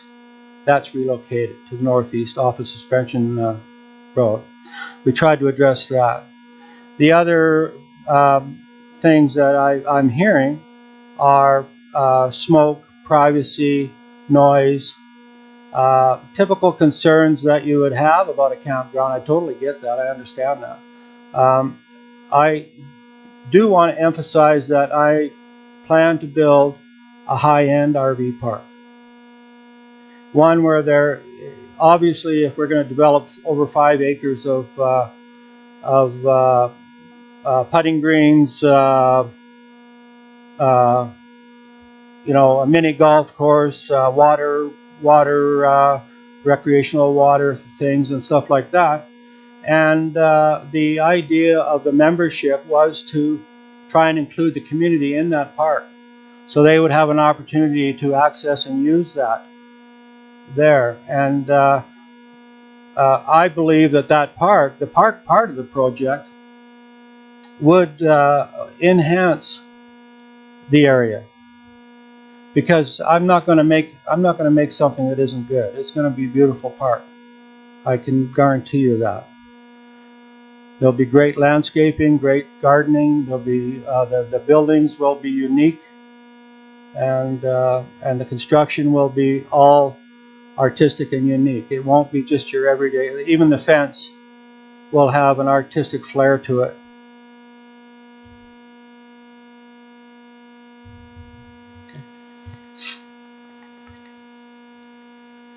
The other person that spoke in favor was Nora. Did you have something that you'd like to say?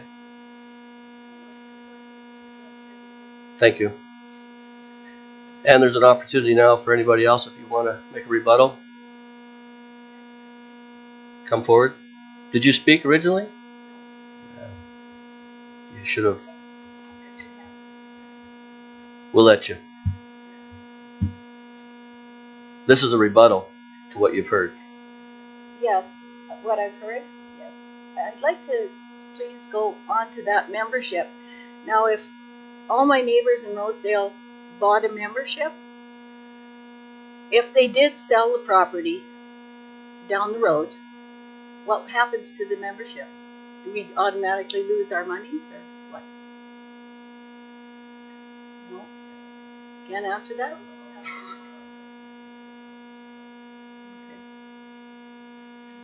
I was just wondering.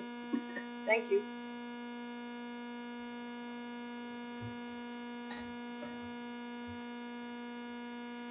Sounds like a pretty big operation, and my question is time.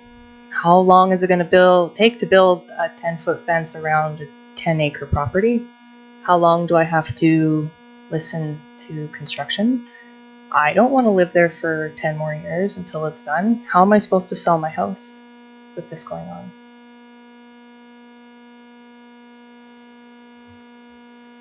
Go ahead.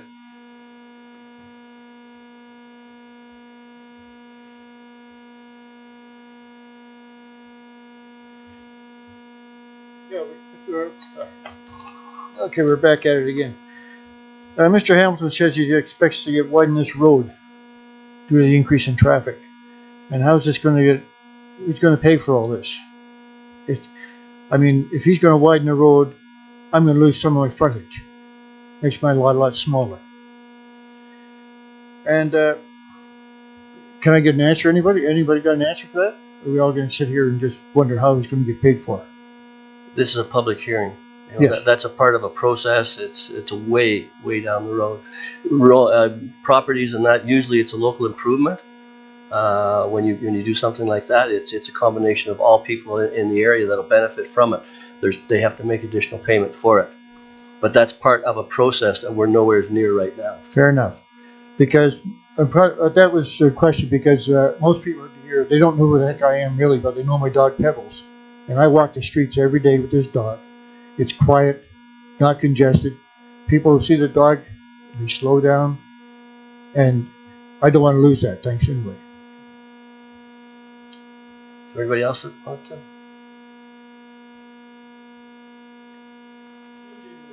point of road access to the campground doesn't change the fact that it's a campground. It's still a road going through a residential area.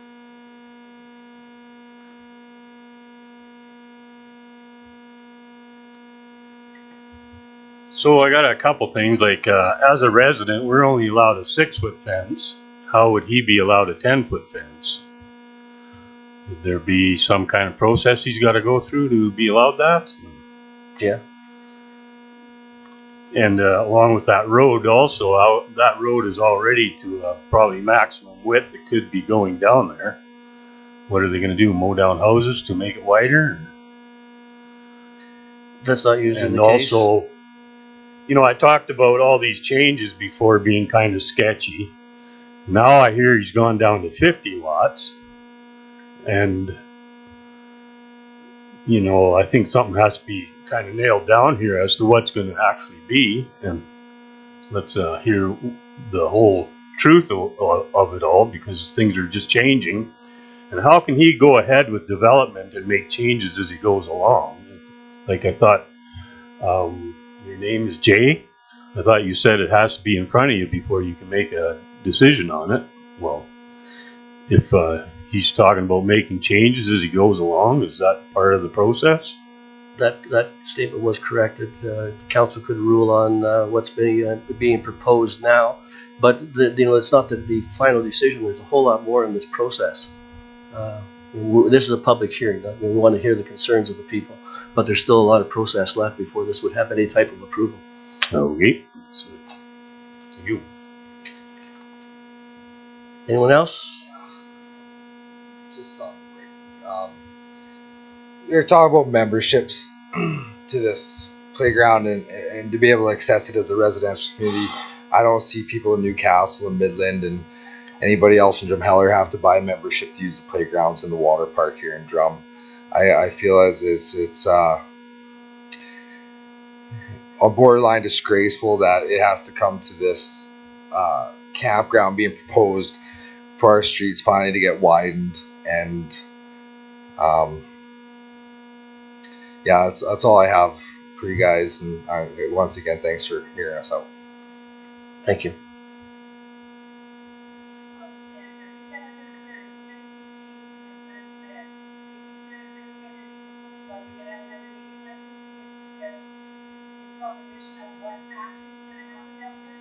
If it was to change dramatically, if it was to increase, you would have to go through the process again.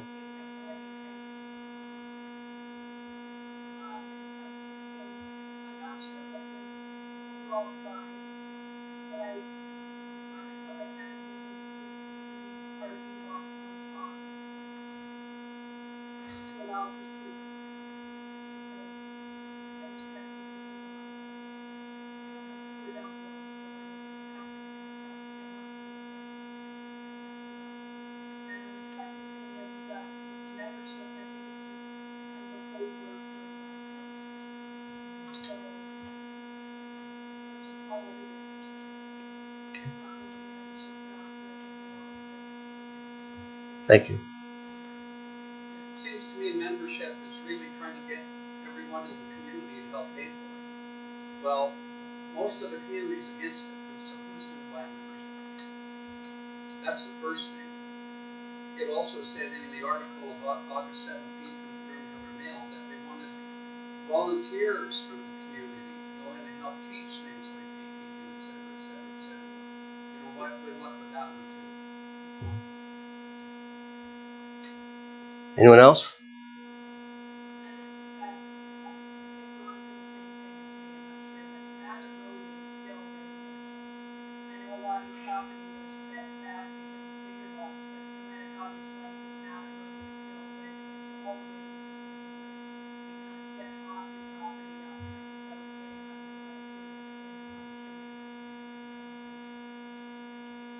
Thank you.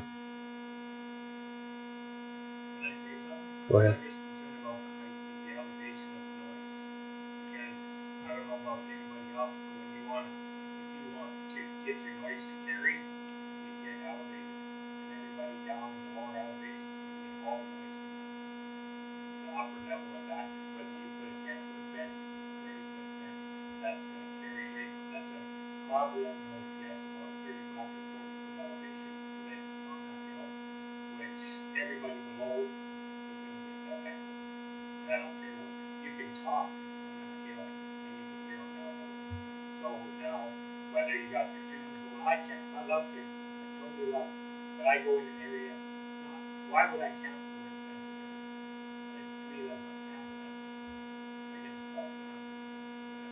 All right. But my concern would be the noise level because of the elevation. You're going to have where the noise is just down below where you can actually contain the noise. That would be my concern. Thank you. And with that, we can close our public hearing. Your information will be taken into consideration later on in our agenda when we're dealing with second reading of this bylaw. Thank you all.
All right, we'll move on with our meeting. I need a motion to accept our agenda, and additionally to this agenda, we'll have a legal matter in camera. Lisa, thank you. Tom? All in favor? That's carried. Thank you. And moving down to the, I need a motion to accept the regular council minutes from October the 3rd. Pat, seconder is Tara. All in favor? It's carried. As far as delegations, Travel Drumheller has asked for a recess. They'll come back at a later date. Yeah. And we can move right down to Director of Infrastructure, request for decision. 8.2.1, 8.2.2.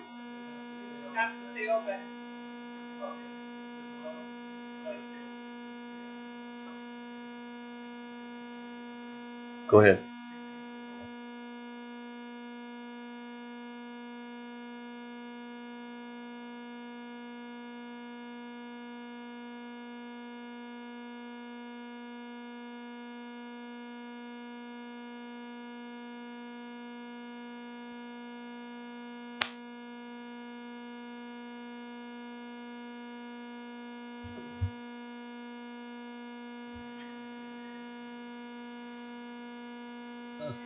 Mine works.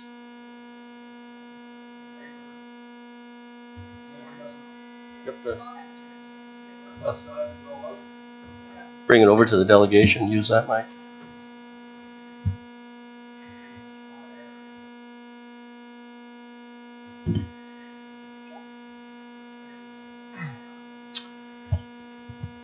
Your Worship, we have two reports, requests for decisions in front of you to this evening for the Aquaplex Modernization Project.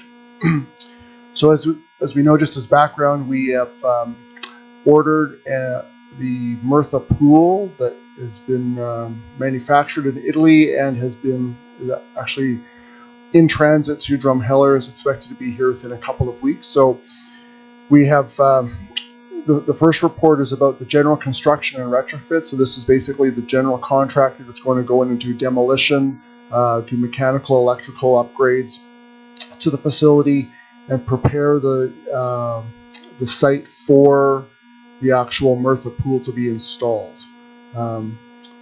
So we received 3 bids, all local or relatively local firms. And we are recommending that Shunda Construction Management be awarded the contract. Now, there's a number of issues. Of course, this is why it's been taking so long to bring to you. We've the pre-tender estimate was $834,000, and the low bid was $1.257 million. So a substantial increase. We'd asked our consultant Stantec to go back and try to determine why there was a cost increase or why there was such a dramatic cost increase. They employ cost consultants that do analysis of this type of work, and they came back with a number of items which were attached. Their report, Turner and Townsend's report, is attached to this back of this report. Some of the major pieces in there were mechanical upgrades. So basically, it was the original tender had that the cost estimate was created from had a number of smaller piping that was once reviewed by Mirtha Pools. Mirtha came back with some suggestions, some improvements based on their experience and installations elsewhere that then changed the size of the piping, increased the piping, which drove the cost up. So the original cost estimate didn't capture those changes. And of course, Turner and Townsend's gone back and kind of looked at the work again with those addendums that had been issued after the original the construction tender, and have revised their prices upwards as a result of that. So, so there's some structural changes, some additional requests that were done, some compressed air lines with the hydrotherapy pool, a few concrete modifications, etc., in here. So we had also, after the tenders had come in, we had also asked the contractor, the low bidder, to look at a spring construction date as opposed to a fall construction date. So they've come back with a revised price of $1.314 million. and so it's an increase of about 60-some thousand off the top of my head. So and basically between the two, between this and also the Mirtha Pool installer, which we'll talk about in a second, it's about an $85,000 increase to go to a springtime construction over what we're doing now. I mention that only because we are also over budget on this project, so we need to look for, if we go on the second page, we have about a $550,000 shortfall in funding. So our recommendation is to move forward on this project. We recognize that we're going to have to find the money from projects in 2017 or borrow from reserves or both. So it's a very substantial change from what we had originally had anticipated. So a motion? Please turn your mic on. I'll make a motion that it's the recommendation that the town of Drumheller proceed with the lowest proposal, which meets all the criteria received from Shunda Construction Management in the amount of $1,314,000. Thank you. And a seconder? Lisa. Cheryl? I just have a question that I'd like to have clarified. When we put it out to tender, right, we knew what we wanted, right? We had an engineer look at it, I'm assuming, for the tenders. That's correct. Okay, and then it came back that we have 4 addendums, which has increased the price because they wanted, if I understand it correctly, demolition of pipes and drains. Majority of pipes had to be increased.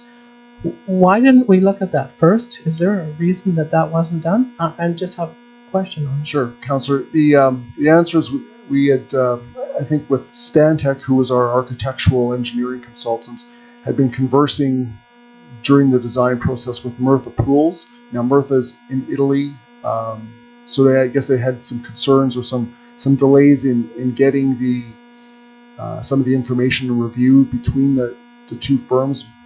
When they would submit stuff to Mirtha, it wouldn't come back overnight. It would take a few days to a couple of weeks. And in the interest and the original intent of this project was to start the construction as quickly as possible. So, you know, if you could go back in time and say, before you put this out completely, you would have signed off from Mirtha, you know, maybe that's what we would have done. Having said that, I don't know if I've ever, maybe this isn't a good sign for me, but I don't know if I've ever been involved in a construction project where there wasn't an addendum process, you know, just as a matter of course because of changes. But in this case, it was mostly due to Mirtha's review of the design and subsequent modifications, changes, suggestions to give us a better performing product at the end of the day. So we could have gone forward with what was originally proposed, but Mirtha's recommendation to Stantec was we probably wouldn't be happy in a few years' time and would be looking to make some changes. If I could just add to that, actually, part of what happened as well is when the order was put in, it was based on Mirtha Pools coming up and developing what are called shop drawings. In other words, they're the detailed drawings that take into account all the connections, etc. And that took a considerable amount of time before we got it back to them. And it was during the development of those shop drawings when it was determined that in order to meet Mirtha's requirements, there had to be changes made in the general contract itself. So again, the timelines did overlap, but the shop drawings that we envisioned would have taken something around 4 to 6 weeks actually took 3 months. Did you have a follow-up question, Cheryl? I just wanted to make sure, so that accounts for the higher cost, because Mirtha Pools did not get back to us, and then the tenders went out with a less criteria. Is that correct? That's part of it, and then there's, and, you know, Daryl alluded to this. There's actually a couple of other considerations, and that being one, that the cost consultant had assumed that we'd get 8 to 10 bids. We actually got 3 bids, and because of the fact they thought there would be substantially more bids, they thought it would be more competitive. The reality is we got 3 bids, and that was part of the rationale that they used for justifying the increase. They had suggested that with what they called a competitive bid 8 to 10, then the cost should have actually been reduced by 30 to 40%, which I mentioned at previous council meetings is fairly consistent with what we've seen with our waterworks projects, our subdivision projects, etc. But since the slowdown, we have been getting 8 to 10 bidders. On this job, though, we got 3 bidders. And what we don't know about is, for example, this was put out to bid again. Would we actually see more interest on the job? That's the unknown. And what it comes down to also is that the disadvantage that we have in Drumheller here is that we get firms bidding from outside. Generally, they come in, they've got to pay for their accommodations. It's not a matter of them going home at the end of the day. Again, this consultant, for whatever reason, it just seems very odd to me, did not make an allowance for that, or a substantial allowance for it. And that again factors into that overall increase. Lisa?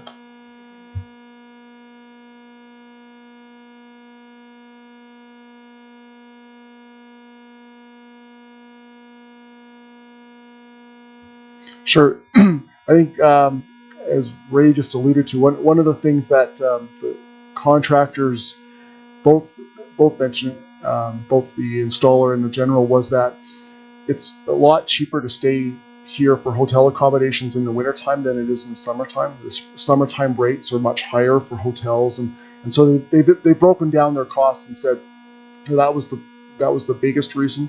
There are some material changes, or not changes, but increases. Yearly price increases for PVC fittings, piping, and things like that.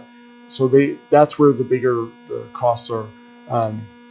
When we talk about the other RFD, pretty much all of their expenses just simply accommodation. So. It was also the material suppliers, particularly those on the mechanical end, that were probably coming from the U.S. Those prices were only going to be held, I believe, for 90 days, so they had to build that increase into it as well.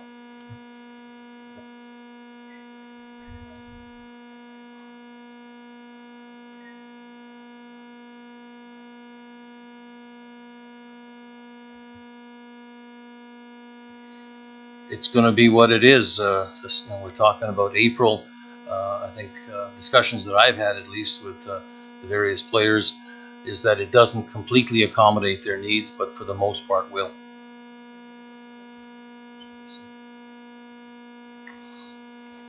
Jay? Thank you, Your Worship.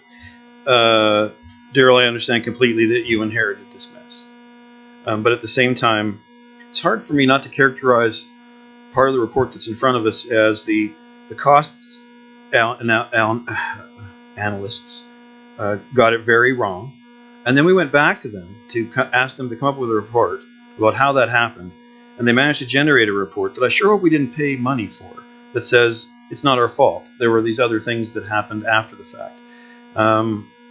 And without question, this is the first major disappointment of this kind in my 2 terms, where this is the most grossly over budget project prior to being approved that I've seen in my 2 terms.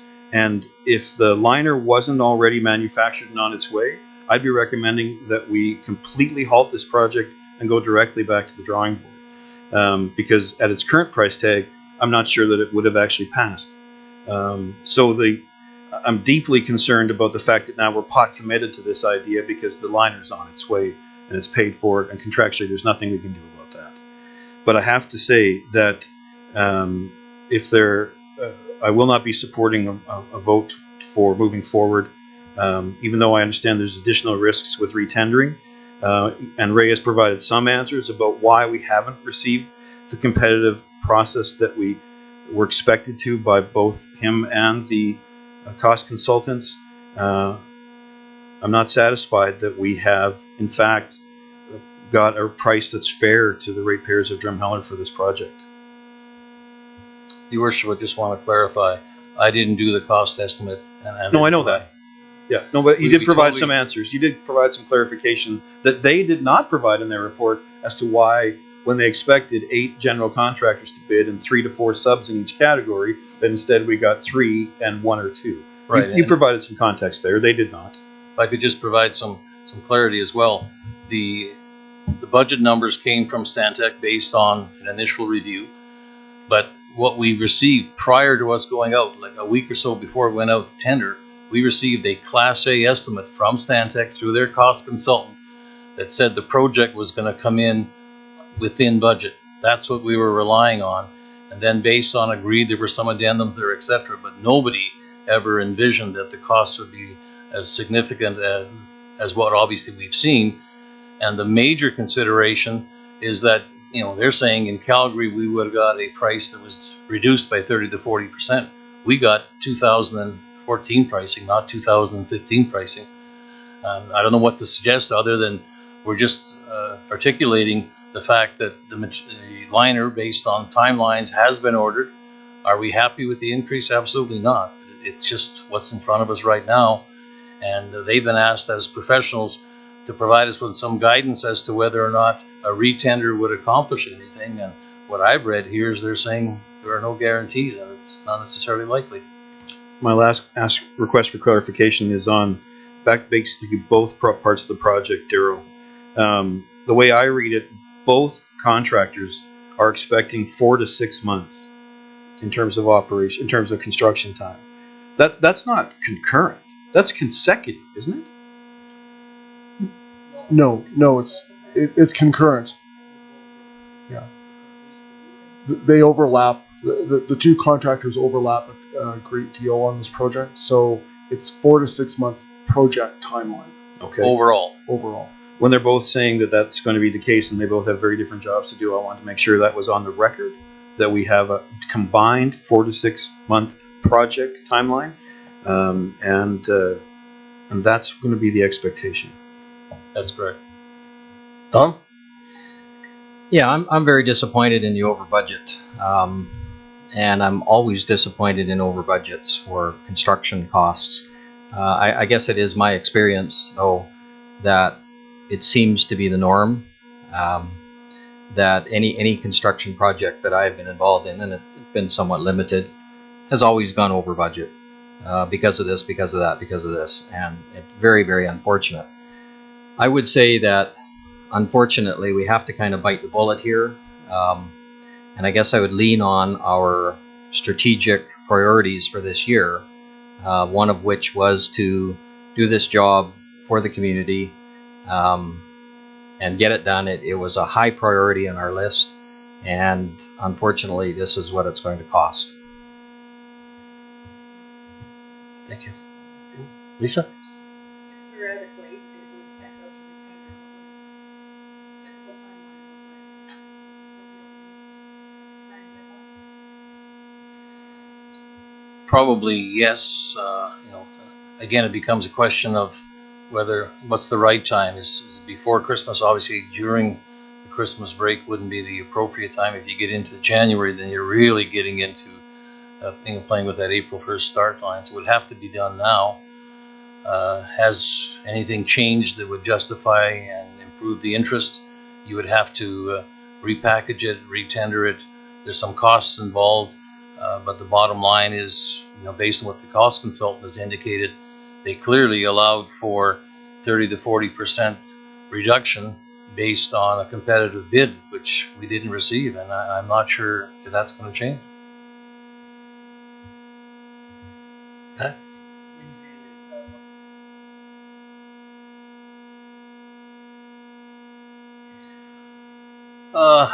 If I was to pick a number, with the reconsultants, packaging, advertising, them reviewing, and talking with contractors, Daryl, $25,000 to $50,000, something in that range.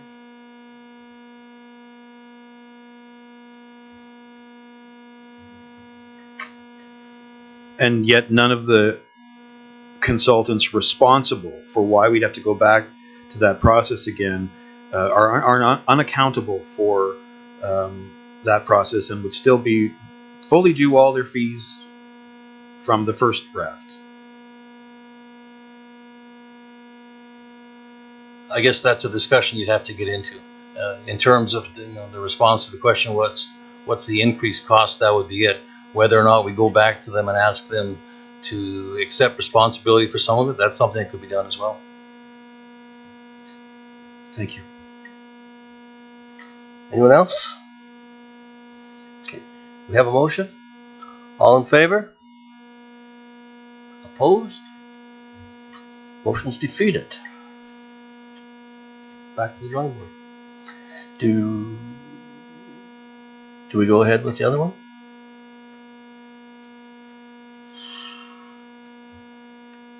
I guess have to give this some thought in terms of the second contract.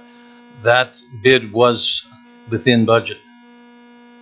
The liner will be here, but obviously if we're not going to potentially go ahead with the project within those timelines, we probably should defer the second part of it, and the liner would have to be put into storage until we can sort out the pricing. So I would suggest probably not. Okay, we'll table it.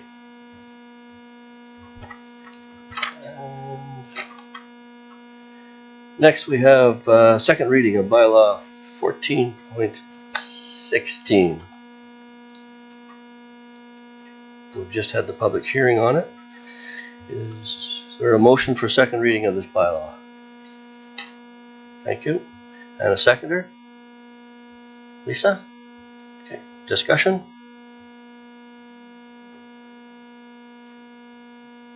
Go ahead.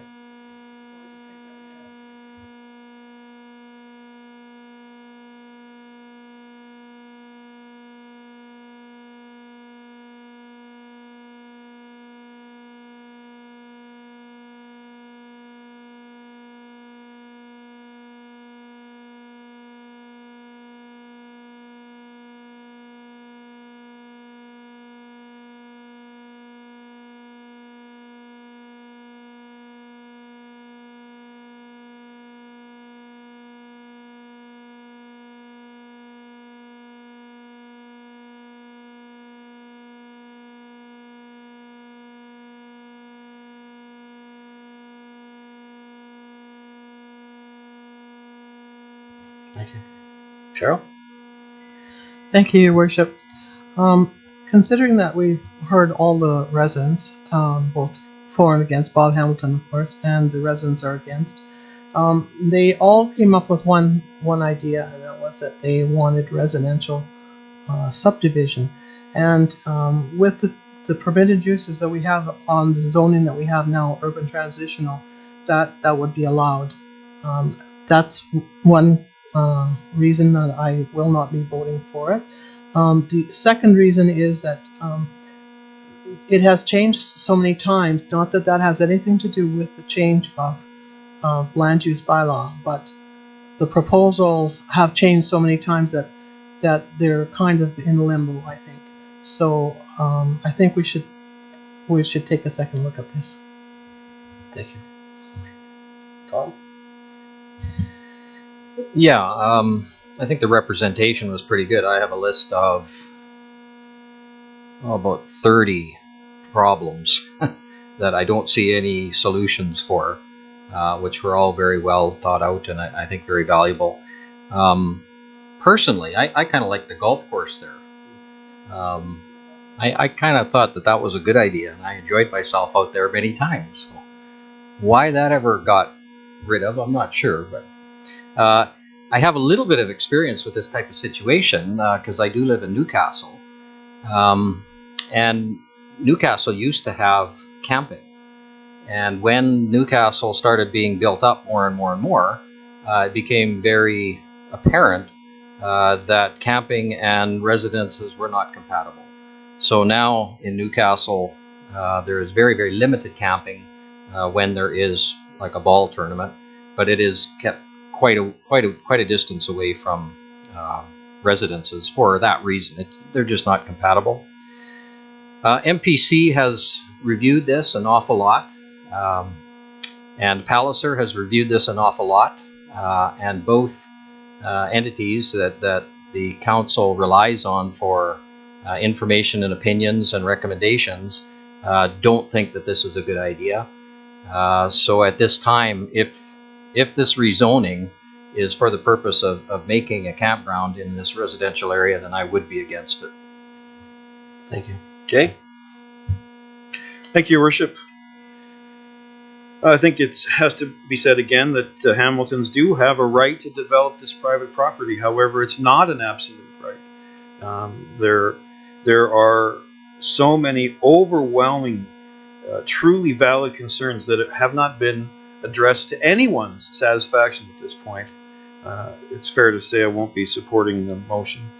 And I'm deeply troubled by the fact that this seems to be a quasi-commercial operation by another name, trying to slide into an entirely residential area as well. And so, certainly, I think we would all be mortified, though, if anything like this were to be proposed for our own backyards. But it also, even though I will be voting against it, it must be said out loud to everyone who buys property where there is any undeveloped land in that area that you have no right to see that land go untouched. That on the contrary, you should expect that at some point during the time that you own that land that it will be developed. And as a result, take steps accordingly when you make your purchasing decisions. We've heard many complaints this year from residents who, had they known that something was going to happen to the vast empty lot behind their property, they might have made a different choice. The public must be reminded that there's only so much developable land in this community, and to expect that it would remain undeveloped throughout the time of they own their homes is completely unrealistic. As the Hamiltons said, this land will be developed. Let's hope it continues, that they heard the feedback they had tonight, and let's hope it's not a be careful what you wish for by having this one denied, that something else crops up that we have less sway over that would be even less appealing to the area. Thank you. We have a motion. All in favor? Opposed? Motion's defeated. And we have an in-camera matter. If I could have a motion to go in camera, please. Lisa, seconder. Cheryl, all in favor? We're in camera.